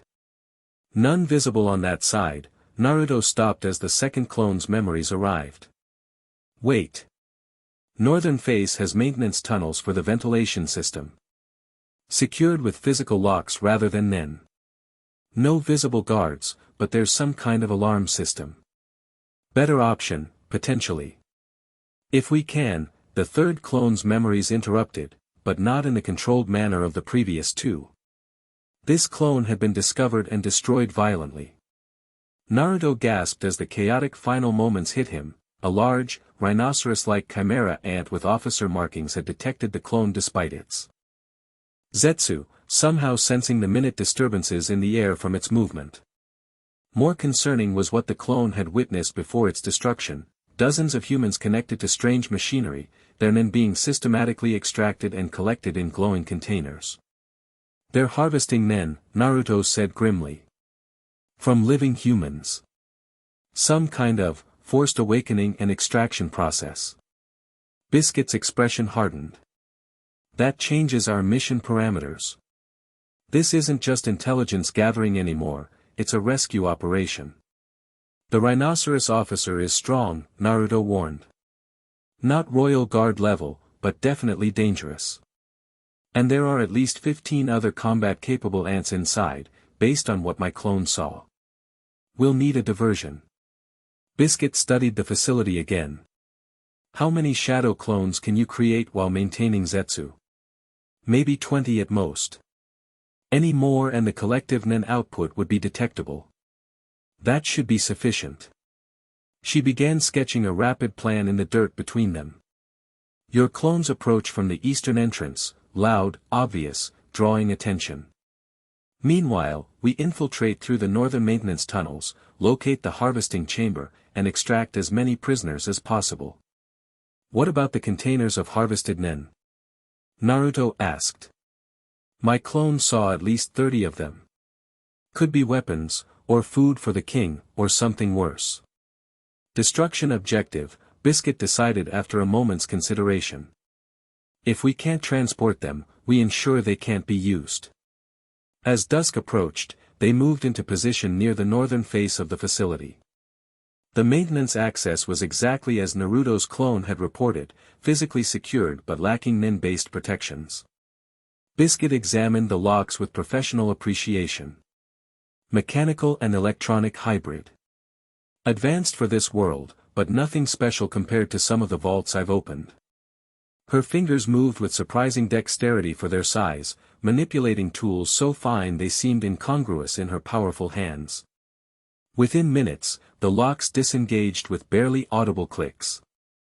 Alarm system next, she murmured, producing a device that scanned for electronic signatures. As I thought, motion and heat sensors, with a direct line to their security center. Can you bypass it? I could, given an hour. She glanced at the darkening sky. Which we don't have. We'll need to trigger it and move fast. Naruto nodded, forming the hand signs for his shadow clone jutsu. 20 perfect copies materialized in the gathering darkness, immediately dispersing toward the eastern entrance as planned. On my mark, Biscuit whispered into a communicator linked to a receiver Naruto had given the lead clone. 3, 2, 1, execute. From the opposite side of the facility came the sudden sounds of chaos, explosions, shouts, and the distinctive popping noise of shadow clones being destroyed in combat. The diversion had begun.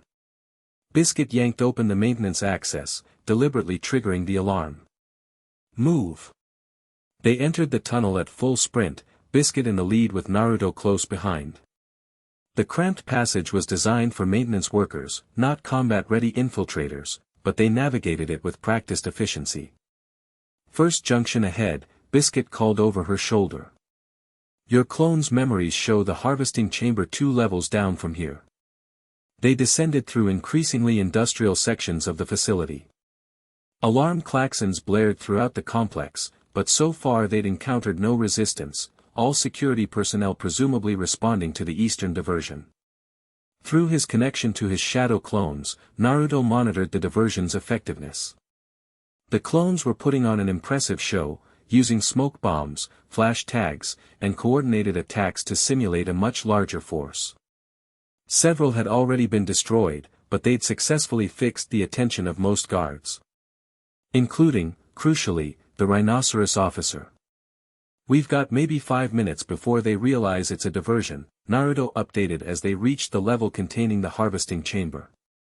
Biscuit nodded grimly, her true form's physical capabilities on full display as she forced open a sealed door with raw strength. Beyond lay a corridor lined with smaller chambers, each containing 3 to 5 humans connected to the nen extraction devices. Start with the nearest rooms, she ordered. I'll take the main chamber at the end, that's likely where they store the extracted nen. Naruto moved quickly from room to room, creating shadow clones to assist with freeing multiple prisoners simultaneously. Most were unconscious or in trances so deep they barely reacted to being disconnected from the machinery. They're not responding, he called to Biscuit, who was systematically destroying equipment in the main chamber. Forced nin awakening often causes psychological trauma, she replied without pausing her destruction. Get them mobile if possible, carry them if necessary. By the 4th room, Naruto had developed an efficient system, 2 clones per prisoner, disconnecting and supporting them while checking vital signs. Some began to rouse as the nin-draining equipment released them, their eyes clearing slowly. What's happening? One woman asked groggily as Naruto freed her from a particularly complex harness. Jailbreak, he replied with a reassuring grin. Can you walk? She nodded uncertainly, then noticed his Konoha headband, which he'd taken to wearing again during missions. You're not with the association. I am, actually. Just not originally. No time for further explanation, his shadow clone network reported that the rhinoceros officer had finally realized the eastern attack was a diversion. He and several soldier ants were now racing toward the harvesting level. Biscuit. Company coming. Naruto shouted toward the main chamber. Almost done, she called back. These containers are rigged with some kind of defensive nen, taking longer than expected to neutralize. Naruto created 10 more shadow clones, stretching the limits of what he could manage while maintaining combat readiness. Get the prisoners to the maintenance tunnel, he instructed them. I'll hold off the guards. Just as the last group of clones began evacuating prisoners, the corridor entrance exploded inward. The rhinoceros officer charged through the debris, his horn gleaming with concentrated nen that amplified its already devastating potential. Intruders, the officer bellowed, his voice carrying the strange clicks and chirps characteristic of chimera ant speech. Protect the harvest. Naruto stepped into the corridor, directly in the charging ants' path. His hands flashed through signs, and his chakran and hybrid energy swirled into a familiar spiraling sphere.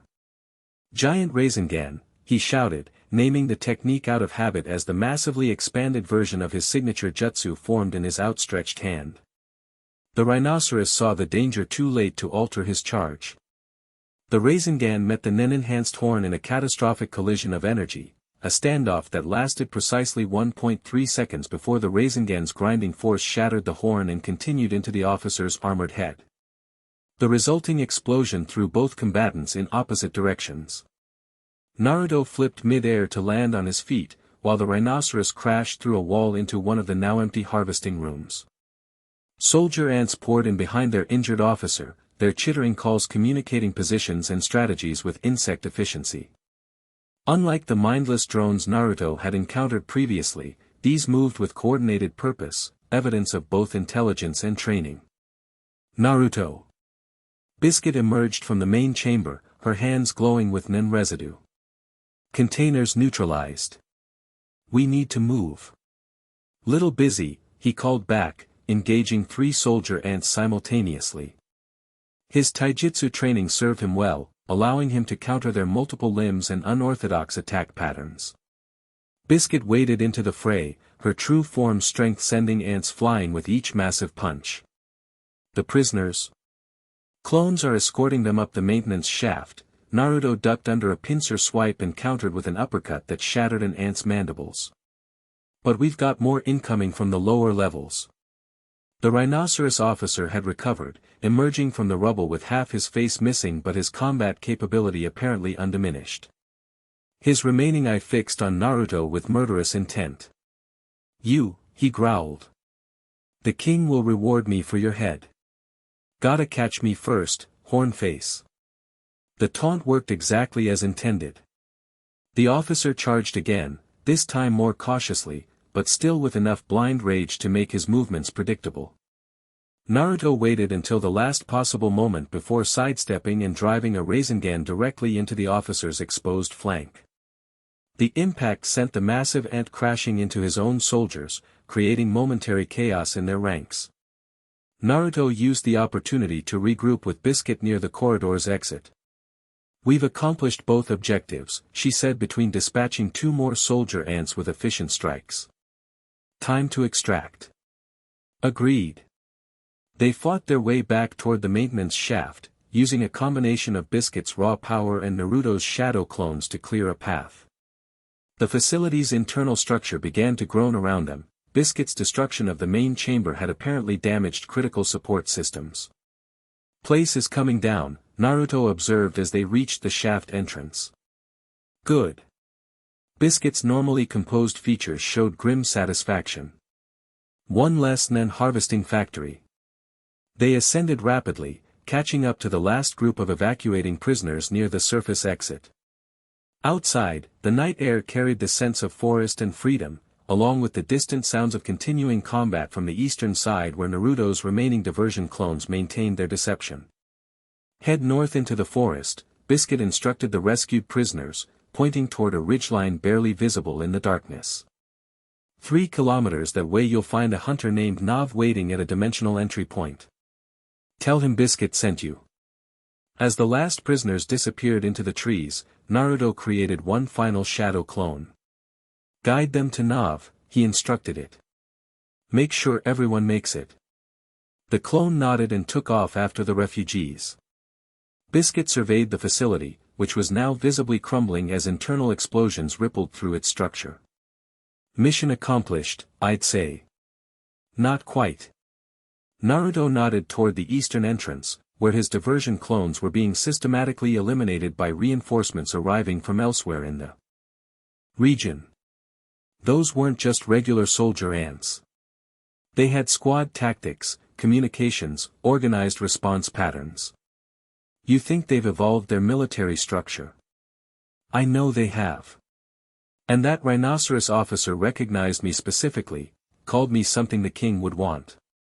Naruto's expression turned serious. They're learning, adapting, communicating between sites. This is a coordinated species-wide strategy, not just isolated nests. Biscuit absorbed this assessment, her true form's imposing figure silhouetted against the burning facility behind them. We need to report this immediately. It changes our understanding of their organizational capabilities.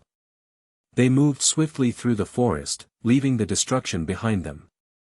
By the time they reached the rendezvous point, Nav had already evacuated most of the rescued prisoners through his dimensional door. Successful operation, he greeted them, adjusting his glasses. Though I note you deviated considerably from the reconnaissance parameters. Circumstances required adaptation, Biscuit replied simply. So I gathered from the traumatized humans you sent my way. Nav's voice carried no accusation, merely professional assessment. The chairman will want a full debriefing. The dimensional door transported them directly to the command center, where controlled chaos reigned.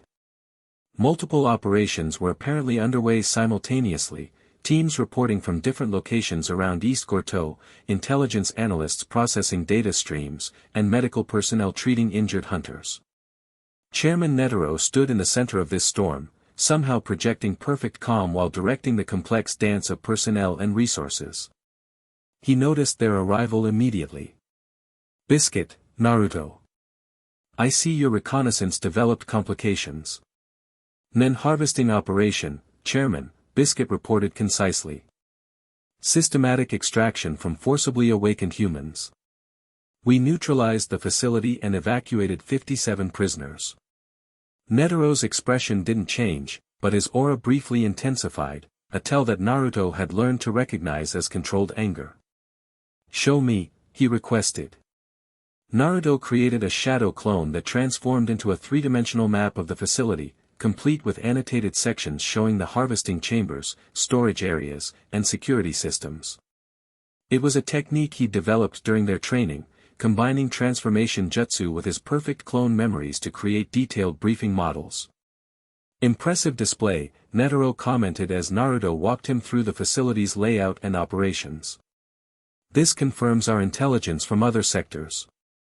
They're preparing something that requires massive Nen reserves. The containers were designed for transport, Biscuit added. Likely intended for the main palace complex. Food for the king, suggested Morel, who had joined the briefing midway through. Or ammunition, countered Nav darkly. Netero studied the clone map with ancient eyes that had seen too many horrors to be truly surprised anymore.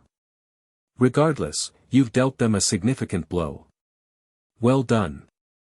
As the briefing concluded and the command center returned to its organized chaos, Naruto found himself watching the medical team treating the rescued prisoners. Many still bore the vacant expressions of deep trauma, then forcibly awakened and then systematically drained, possibly for days or weeks. They'll recover, Biscuit said, appearing beside him in her child form once again, the crisis passed, her Nen conservation habits reasserting themselves. Nen resilience is remarkable in those who survive the awakening process. It's not just their physical condition, Naruto murmured. It's knowing there are more facilities like that one. More people being harvested. Which is why we fight. Biscuit's childlike voice carried centuries of resolve. And why your presence here matters, Naruto. I keep thinking about what that rhinoceros said, that the king would want my head specifically. How would he even know about me? The royal guards communicate telepathically with the king, Biscuit explained. If Pitou reported your encounter, the king would be aware of your abilities. Great. So I've got Ant royalty gunning for me now. Consider it a compliment. Biscuit's attempt at humor fell flat as she noted Naruto's troubled expression. What's really bothering you? Naruto hesitated, organizing thoughts that had been building since his encounter with Neferpitou. In my world, I faced enemies who were considered monsters, beings with incredible destructive power who threatened everything. But even the worst of them had humanity, I guess. Desires I could understand, pain I could relate to. And the Chimera ants don't. That's just it, I think they might. Naruto recalled Pitou's curious expression, their genuine interest in his abilities. Not humanity exactly, but individuality. Personality beyond just serving the king. I saw it in Pitou, and even in that rhinoceros officer's pride. Biscuit considered this. You think they're more than just evolutionary killing machines. I think they're becoming something neither fully ant nor fully human. Something new. Naruto gazed across the command center, where analysts were updating threat assessments based on their mission findings. And I'm not sure our current strategy accounts for that. Before Biscuit could respond, an alarm sounded throughout the base. Screens lit up with urgent data streams as Palm rushed into the command center, her clairvoyant abilities clearly active from her unfocused gaze. They've accelerated the timetable, she announced. The celebration, in the capital, it's been moved up. It begins tomorrow at noon. The implications hit like a physical blow. Millions of citizens, gathered in one location, with inadequate time for the Hunter Association to evacuate them or mount a coordinated defense. Chairman Netaro's voice cut through the resulting clamor. All teams, priority shift. Nav, prepare maximum portal deployment to the capital region. Morel, your smoke soldiers are now our primary evacuation facilitators. Intelligence Division, I need population density maps and optimal extraction points within the hour. He turned to where Naruto and Biscuit stood. I have a specific task for you too. The Royal Guard Neferpitou must be occupied during the initial evacuation phase. They're the primary sensory system for the entire Chimera ant operation. Without their end field protecting the gathering, we can extract thousands before they realize what's happening. You want us to fight Pitou, Naruto stated, not a question. I want you to engage Pitou, Netaro clarified. Keep them focused on you, away from the capital, for as long as possible. You don't need to win, just ensure they don't return to their post. Biscuit transformed instantly into her true form, the situation's gravity warranting full power from the start. When do we leave? Immediately. Nav will transport you to the optimal interception point. The chairman's eyes met Naruto's. Your unique abilities make you particularly suited for this task. Pitou has already shown interest in you, use that to your advantage. As they gathered specialized equipment for what promised to be their most challenging confrontation yet, Naruto found himself thinking about Pitou's curious, almost childlike fascination during their brief encounter. You're quiet, Biscuit observed as they prepared. Just thinking about how to approach this. Naruto secured his weapons pouch, now filled with nen-enhanced tools rather than his original ninja gear. Pitou isn't like other opponents I've faced. They're not motivated by hatred or power or revenge. They're motivated by protecting their king. Like any royal guard would be. Yes, but there's something else there too. Naruto recalled the moment Pitou had called his Rasengan beautiful, genuine appreciation in their voice despite the combat situation. I think they're genuinely curious about the world, about different abilities and perspectives. That might be useful. Biscuit gave him a measuring look. You're not planning to try and talk them down, are you? Because these aren't misunderstood humans, Naruto. They're apex predators who see us as food. I know what they are, Naruto replied, meeting her gaze steadily. But I also know that treating every enemy as irredeemable rarely ends well. Sometimes understanding your opponent is the best weapon you can have. She sighed, clearly unconvinced but unwilling to argue further as their departure time approached. Just remember our mission parameters: keep Pitou occupied, away from the capital. Any philosophical breakthroughs are secondary. Understood, Sensei, Naruto replied with a hint of his old humor. They reported to the transportation area, where Nav waited with a dimensional door already prepared. This will place you approximately 3 kilometers from Neferpitu's current position, he explained. They're patrolling the eastern perimeter of the palace grounds, deliberately separated from the main complex on the king's orders. The king sent Pitou away from the palace? Naruto frowned. Why would he reduce security right before their big event? Unknown, Nav admitted. But it provides the opportunity we need. Or it's a trap, Biscuit suggested grimly. Either way, we go. Naruto adjusted his headband, a small gesture that connected him to his identity as a Konoha shinobi, even in this alien world. Let's do this. They stepped through the dimensional door into pre-dawn darkness. The air here was heavy with moisture, morning mist collecting in a valley that separated the palace complex from the surrounding highlands.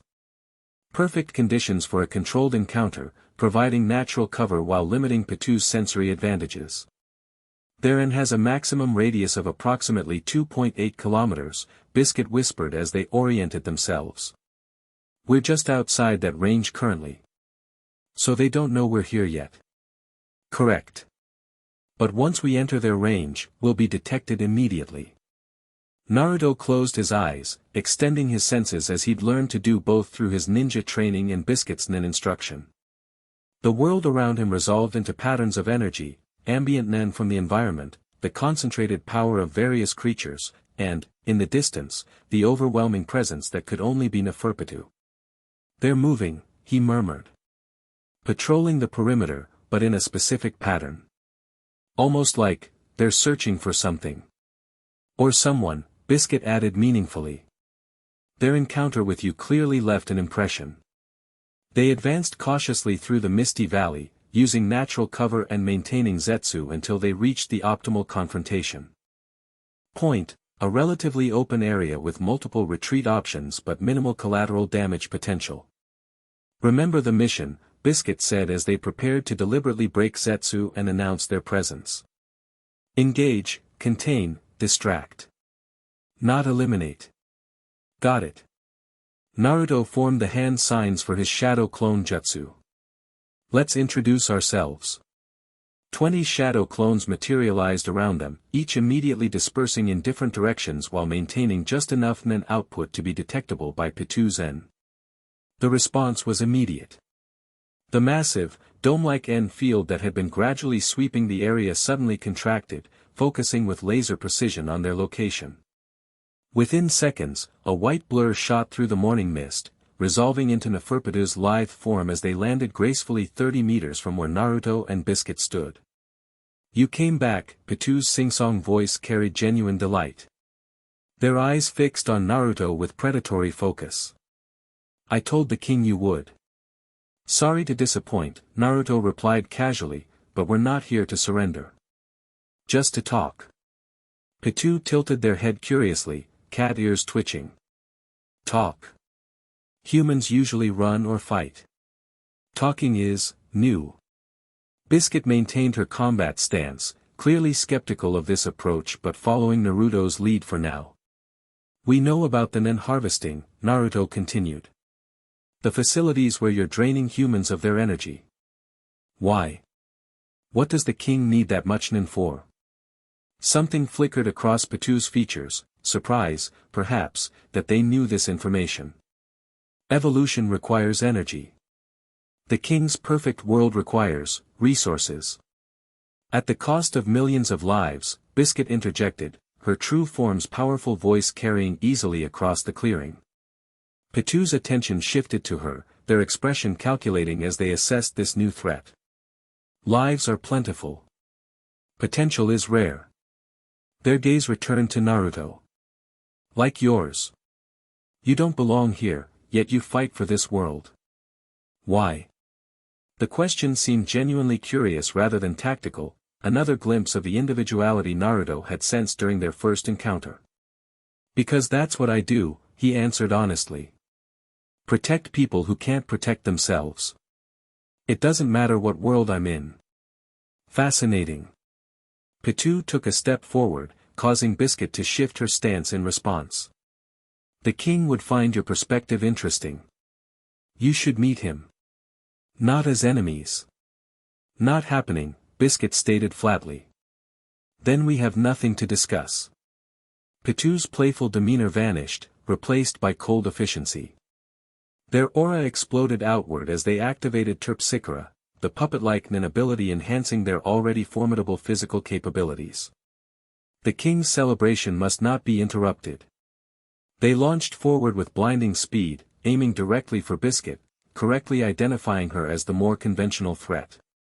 But Naruto had anticipated this, his shadow clones intercepting with coordinated attacks that forced Pitou to alter course. The battle erupted in full force, Pitou's incredible speed and power against Naruto's shadow clones and Biscuit's centuries of combat experience. The clearing became a blur of motion as they exchanged blows faster than normal eyes could track. Pitou destroyed shadow clones by the dozen, each dispelling with valuable combat data that Naruto immediately incorporated into his strategy. Biscuit engaged directly, her true form matching Pitou's strength if not their speed. "You've improved since our last meeting," Pitou observed during a momentary pause, addressing Naruto as he formed another Rasengan. "But you're still holding back."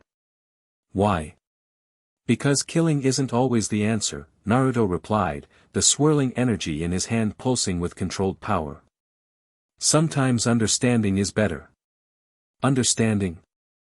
Pitou's eyes widened slightly. "You wish to understand us?"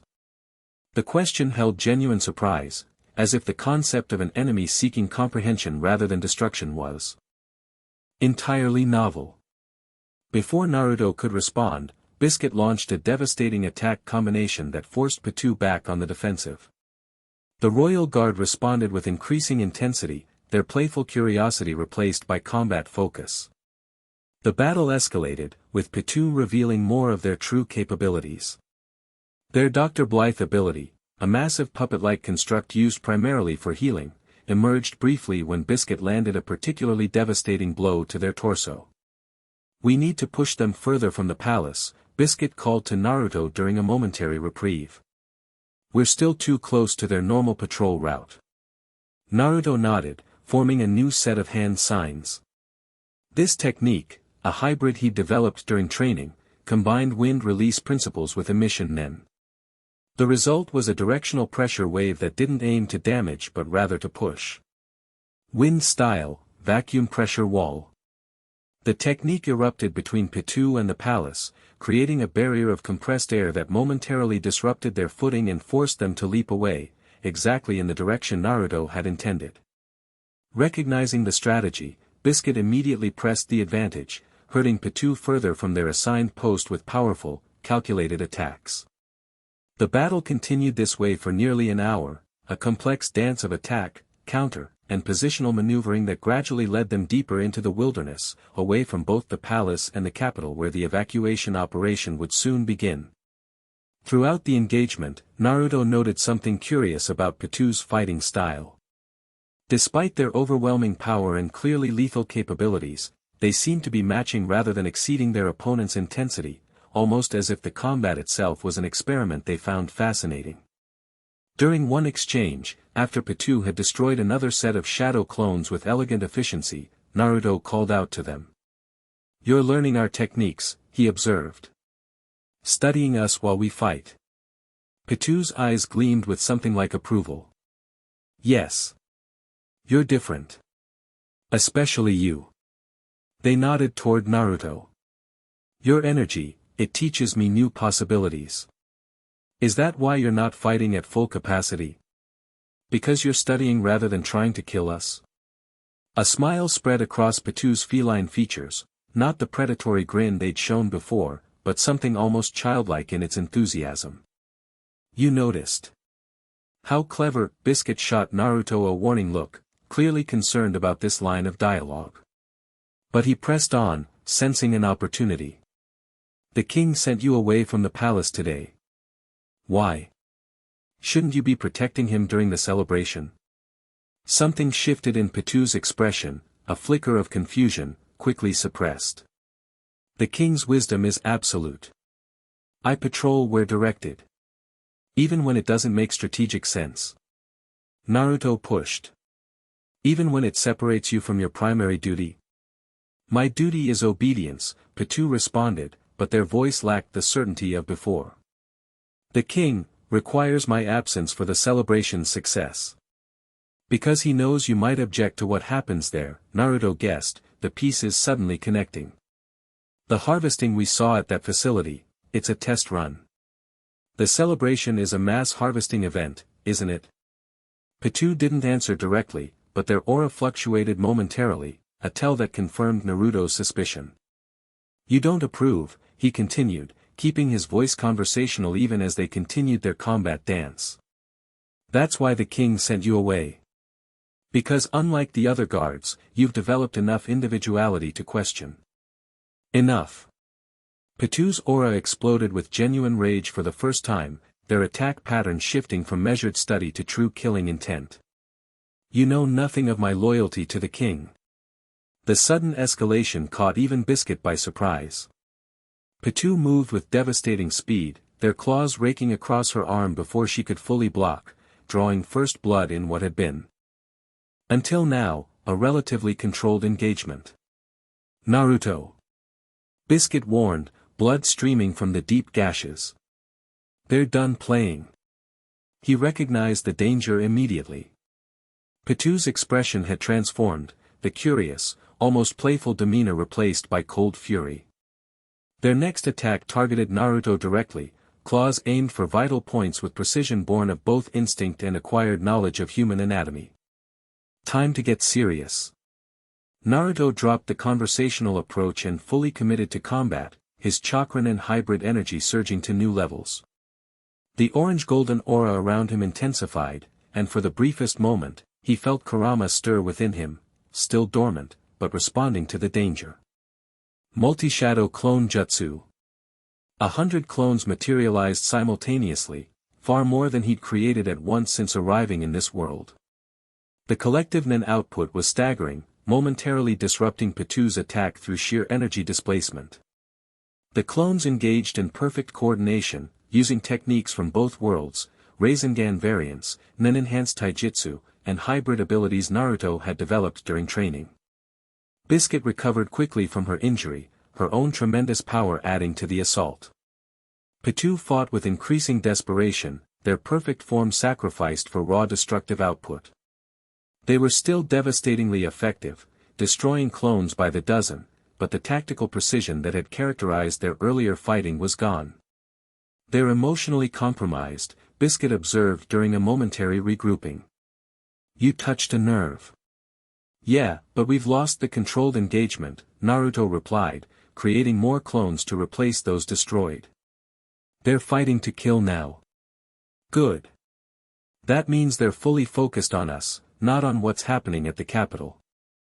Biscuit wiped blood from her arm, the wound already partially healed through her own nin abilities. Mission objective remains on track. The battle intensified further, with Pitou revealing more of their true capabilities. Their third major ability, Terpsichora at full power, manifested as their nin construct took more direct control of their body, pushing it beyond normal physical limitations. Naruto responded by escalating as well, adding nature transformation to his techniques. A wind-enhanced Rasengan caught Pitou's shoulder, tearing through their defenses and drawing a hiss of pain, the first indication they could be meaningfully injured.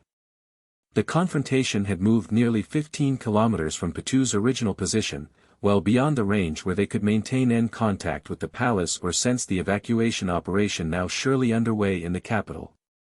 Just as Naruto prepared another high-level technique, something unexpected happened. Pitou froze mid-attack, their entire body going rigid as their eyes widened in apparent shock. The king, they whispered, voice stripped of its usual playfulness. He's calling me. Naruto and Biscuit exchanged glances, immediately understanding the implications. The evacuation operation had been detected. The king was summoning his royal guard. "We can't let them return," Biscuit stated, preparing to launch another attack. But Pitou's next action caught them both by surprise. Instead of immediately responding to the summons, they remained frozen, a visible internal struggle playing across their features. "So many humans," they murmured, seemingly to themselves. "Is that truly necessary for evolution?" The moment of doubt confirmed Naruto's earlier insight. Pitou had indeed developed beyond their programming, questioning aspects of the king's plan in ways the other royal guards likely wouldn't. "You don't have to go back," Naruto said quietly, taking a careful step forward. "You can make your own choices." Pitou's head snapped up, their eyes meeting Naruto's with an intensity that transcended combat. "Choices? I am the royal guard. My purpose is absolute loyalty." "Is it? Or is that just what you were told your purpose should be?" Naruto lowered his hands slightly, though remained combat-ready. "Where I come from, even beings created specifically for destruction can find their own path." Something flashed in Pitou's eyes, recognition, perhaps, of their own internal conflict given voice by an enemy. For a heartbeat, they seemed genuinely conflicted. Then their expression hardened. "Your words are meaningless. I serve the king." With a burst of nen that created a crater beneath their feet, Pitou launched themselves skyward, a massive leap clearly intended to carry them back toward the palace in a fraction of the time it had taken to lure them away. "They're breaking off," Biscuit shouted. "We have to stop them." Naruto was already moving, his hands forming signs for a technique he'd been reluctant to use until now, one that drew on deeper reserves of his unique energy. Wind style, Raisin Shuriken. The advanced technique materialized in his hand, a Rasengan surrounded by a shuriken-like blade of wind, enhanced by his chakran and hybrid energy.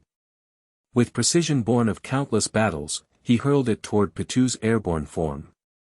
The Raisin Shuriken intercepted Pitou at the apex of their jump, the explosion of wind-natured energy creating a visible distortion in the air as it detonated.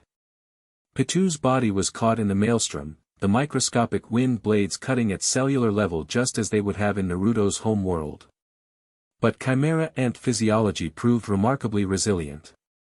Though clearly damaged, Pitou oriented themselves mid-air and landed roughly but intact some distance away, blood flowing from numerous wounds. Impressive technique, they acknowledged, voice tight with pain. But insufficient. Before either Naruto or Biscuit could close the distance, Pitou activated Dr. Blythe, the massive nin construct materializing above them to begin immediate repairs to their damaged body. "We need to disrupt that healing ability," Biscuit advised, already calculating angles of attack. "Once it's active, Pitou can't move, but the healing is remarkably efficient." "On it." Naruto created another wave of shadow clones to approach from multiple directions. But before they could launch their attack, a new presence made itself known, a surge of nen so vast and oppressive that even at this distance, it momentarily disrupted everyone's techniques. "The king," Pitou whispered, their expression shifting from pain to something approaching awe. "His power has increased."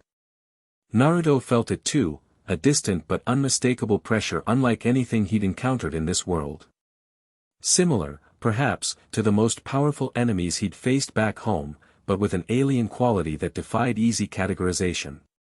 "He's consumed the harvested nen." Biscuit realized aloud. That's what the celebration was truly for, not just gathering humans for selection, but creating a massive nen feast for the king. Pitou's Dr. Blythe continued its work, rapidly repairing the damage from Naruto's Raisin Shuriken. Their eyes remained fixed on the distant palace, where the king's power continued to surge. "Your mission was clever," they said, addressing both hunters with newfound respect. "Distracting me while you disrupted the gathering. But you're too late.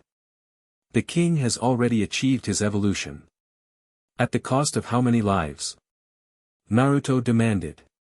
"Fewer than planned, thanks to your interference," Pitou admitted. "But enough." The healing construct completed its work, dissipating as Pitou stood fully recovered despite the battle's intensity. Their aura had changed subtly, still immensely powerful, but somehow more focused, more controlled. "Our fight ends here," they announced. "The king calls, and I must answer." "But..."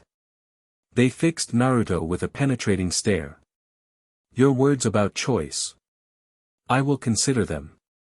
Before either hunter could respond, Pitou launched themselves skyward again, this time with even greater power, their trajectory carrying them directly toward the distant palace.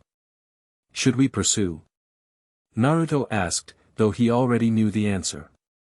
Biscuit shook her head. "Mission accomplished. We kept them occupied for nearly 3 hours, more than enough time for the evacuation operation. And..." She gestured toward the communicator on her wrist, which was blinking with an incoming message. "We have new orders." The message was brief but clear: "Return to base immediately. Phase 2 initiated." As they made their way toward the nearest extraction point, Naruto found himself reflecting on the confrontation, particularly Pitou's moment of doubt regarding the king's methods. "You were right about them," Biscuit acknowledged as they traveled. "There is individuality there, beyond simple programming. Whether that makes them more or less dangerous remains to be seen." "It makes them more unpredictable," Naruto replied. "But also more reachable, maybe." "You're still thinking you can talk a royal guard into betraying their king?" Biscuit's tone held skepticism but not outright dismissal. "Even with what we've seen, that's a dangerous gamble." "Maybe. But where I come from, some of my strongest allies were once my worst enemies." Naruto gazed toward the distant palace, where the king's overwhelming presence continued to radiate. "Sometimes the hardest hearts are just waiting for someone to see something in them worth saving." Biscuit didn't argue further, but her expression suggested she'd file this perspective away for future consideration.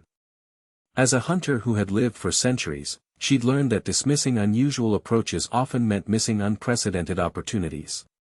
They reached the extraction point, a small clearing where Nav had established one of his dimensional doors. As they stepped through into the familiar space of his Nen dimension, the stark contrast between the battlefield they'd left and this controlled environment emphasized the unreality of their situation. "You're injured," Nav observed, noting Biscuit's partially healed arm and Naruto's various minor wounds. "Neferpitou fights as advertised," Biscuit replied dryly. "But we completed the mission." They were kept away from their post for the entire operational window. Nav nodded, guiding them toward the exit that would lead to the command center. The evacuation exceeded expectations. Approximately 60% of the gathered population was extracted before the Chimera ants realized what was happening. "And the rest?" Naruto asked, dreading the answer. "Unknown." Nav's expression tightened. But the king's Nen signature underwent a dramatic transformation approximately 90 minutes into the operation. "We must assume the worst for those we couldn't reach in time." The command center was a hive of coordinated activity when they arrived, teams processing evacuees, medical units treating injuries, and intelligence officers compiling reports from multiple operational theaters.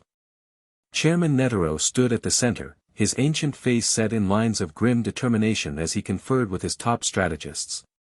He acknowledged their arrival with a nod before returning to the tactical discussion. Morel approached them, his usually jovial expression replaced by exhaustion.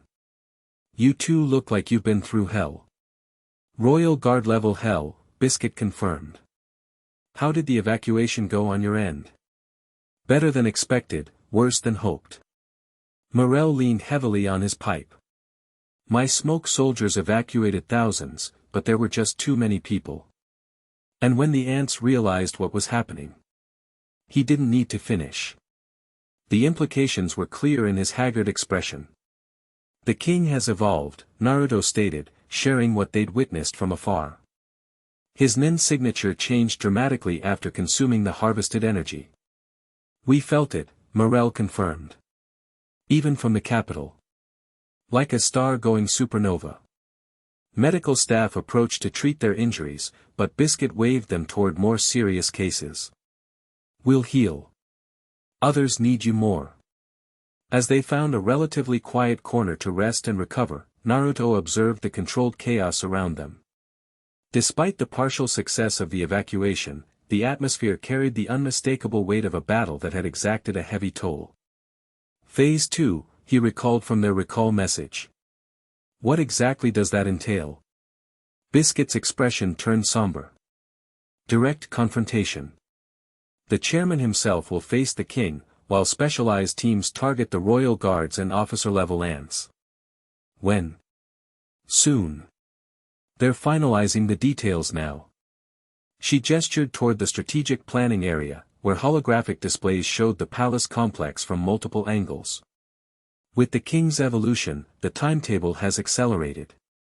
We can't allow him to consolidate his new power. Naruto watched the preparations with growing concern. The Hunter Association's forces, while impressive, seemed woefully inadequate against what they'd experienced of the Chimera Ant's capabilities, particularly the newly evolved king. They're underestimating them, he murmured. No, Biscuit corrected quietly. They're making calculated sacrifices. The chairman knows exactly what he's facing. Before Naruto could respond, a familiar presence approached, Nav, his usual composed demeanor slightly strained. The chairman requests your participation in the final strategy session, he informed them. Particularly you, Naruto. Your insights regarding Neferpitu's psychological state are of interest. They followed Nav to a secured briefing room where Chairman Netero and his top commanders had gathered around a detailed tactical display. The atmosphere was focused but somber. These were veteran hunters preparing for what many clearly believed might be their final mission. Ah, our dimensional visitor, Netero greeted Naruto with surprising warmth given the circumstances. I understand you've developed some rather unique perspectives on our opponents. Just observations, Chairman, Naruto replied modestly. Pitou showed signs of independent thought, questioning the king's methods, particularly regarding mass nen harvesting. Fascinating. Netero stroked his beard thoughtfully. And you believe this could be exploited tactically? Potentially. They're still absolutely loyal to the king, but that loyalty seems to be evolving from blind obedience to something more considered. The chairman absorbed this information, his ancient eyes calculating possibilities. A fracture in the royal guard's unity would be strategically significant. However, we cannot base our primary approach on such an uncertainty. He gestured to the holographic display, which showed a detailed blueprint of the palace complex. Our final operation will commence at midnight. 3 teams will infiltrate simultaneously, Alpha Team targeting Sheapuf, Beta Team engaging Menthetheupi, and Delta Team. Creating a perimeter to contain lesser ants. And Pitou? Biscuit asked. I had intended to assign you both to the team targeting Neferpitou, Netero replied. Given your successful engagement today. However. He turned to Naruto. In light of your observations, I'm considering an alternative approach. The chairman's aura briefly intensified, not threateningly, but as a reminder of the immense power contained within his elderly frame. While the teams engage their assigned targets, I will face the king personally. It was always my intention to do so. Silence fell over the room as the implications of this statement sank in. Even among the elite hunters present, none seemed surprised, suggesting they had already accepted the likelihood that their chairman was embarking on what amounted to a suicide mission. I would like you, Naruto Uzumaki, to accompany me, Netero continued calmly, as if suggesting nothing more consequential than a training session. Not to face the king, that responsibility remains mine alone, but to engage Neferpitou should they attempt to interfere. The request hung in the air like a physical weight. Naruto felt every eye in the room turn to him, some curious, others calculating, a few openly doubtful. With respect, Chairman, Morel spoke up, sending our interdimensional guest against a royal guard alone seems unnecessarily risky. He won't be alone, Netero corrected. Something went wrong with this response, please try again. Go ahead and start the next chapter. Prepare and write the next chapter. The end. Thank you for watching this video. Please be sure to subscribe to our channel and like this video.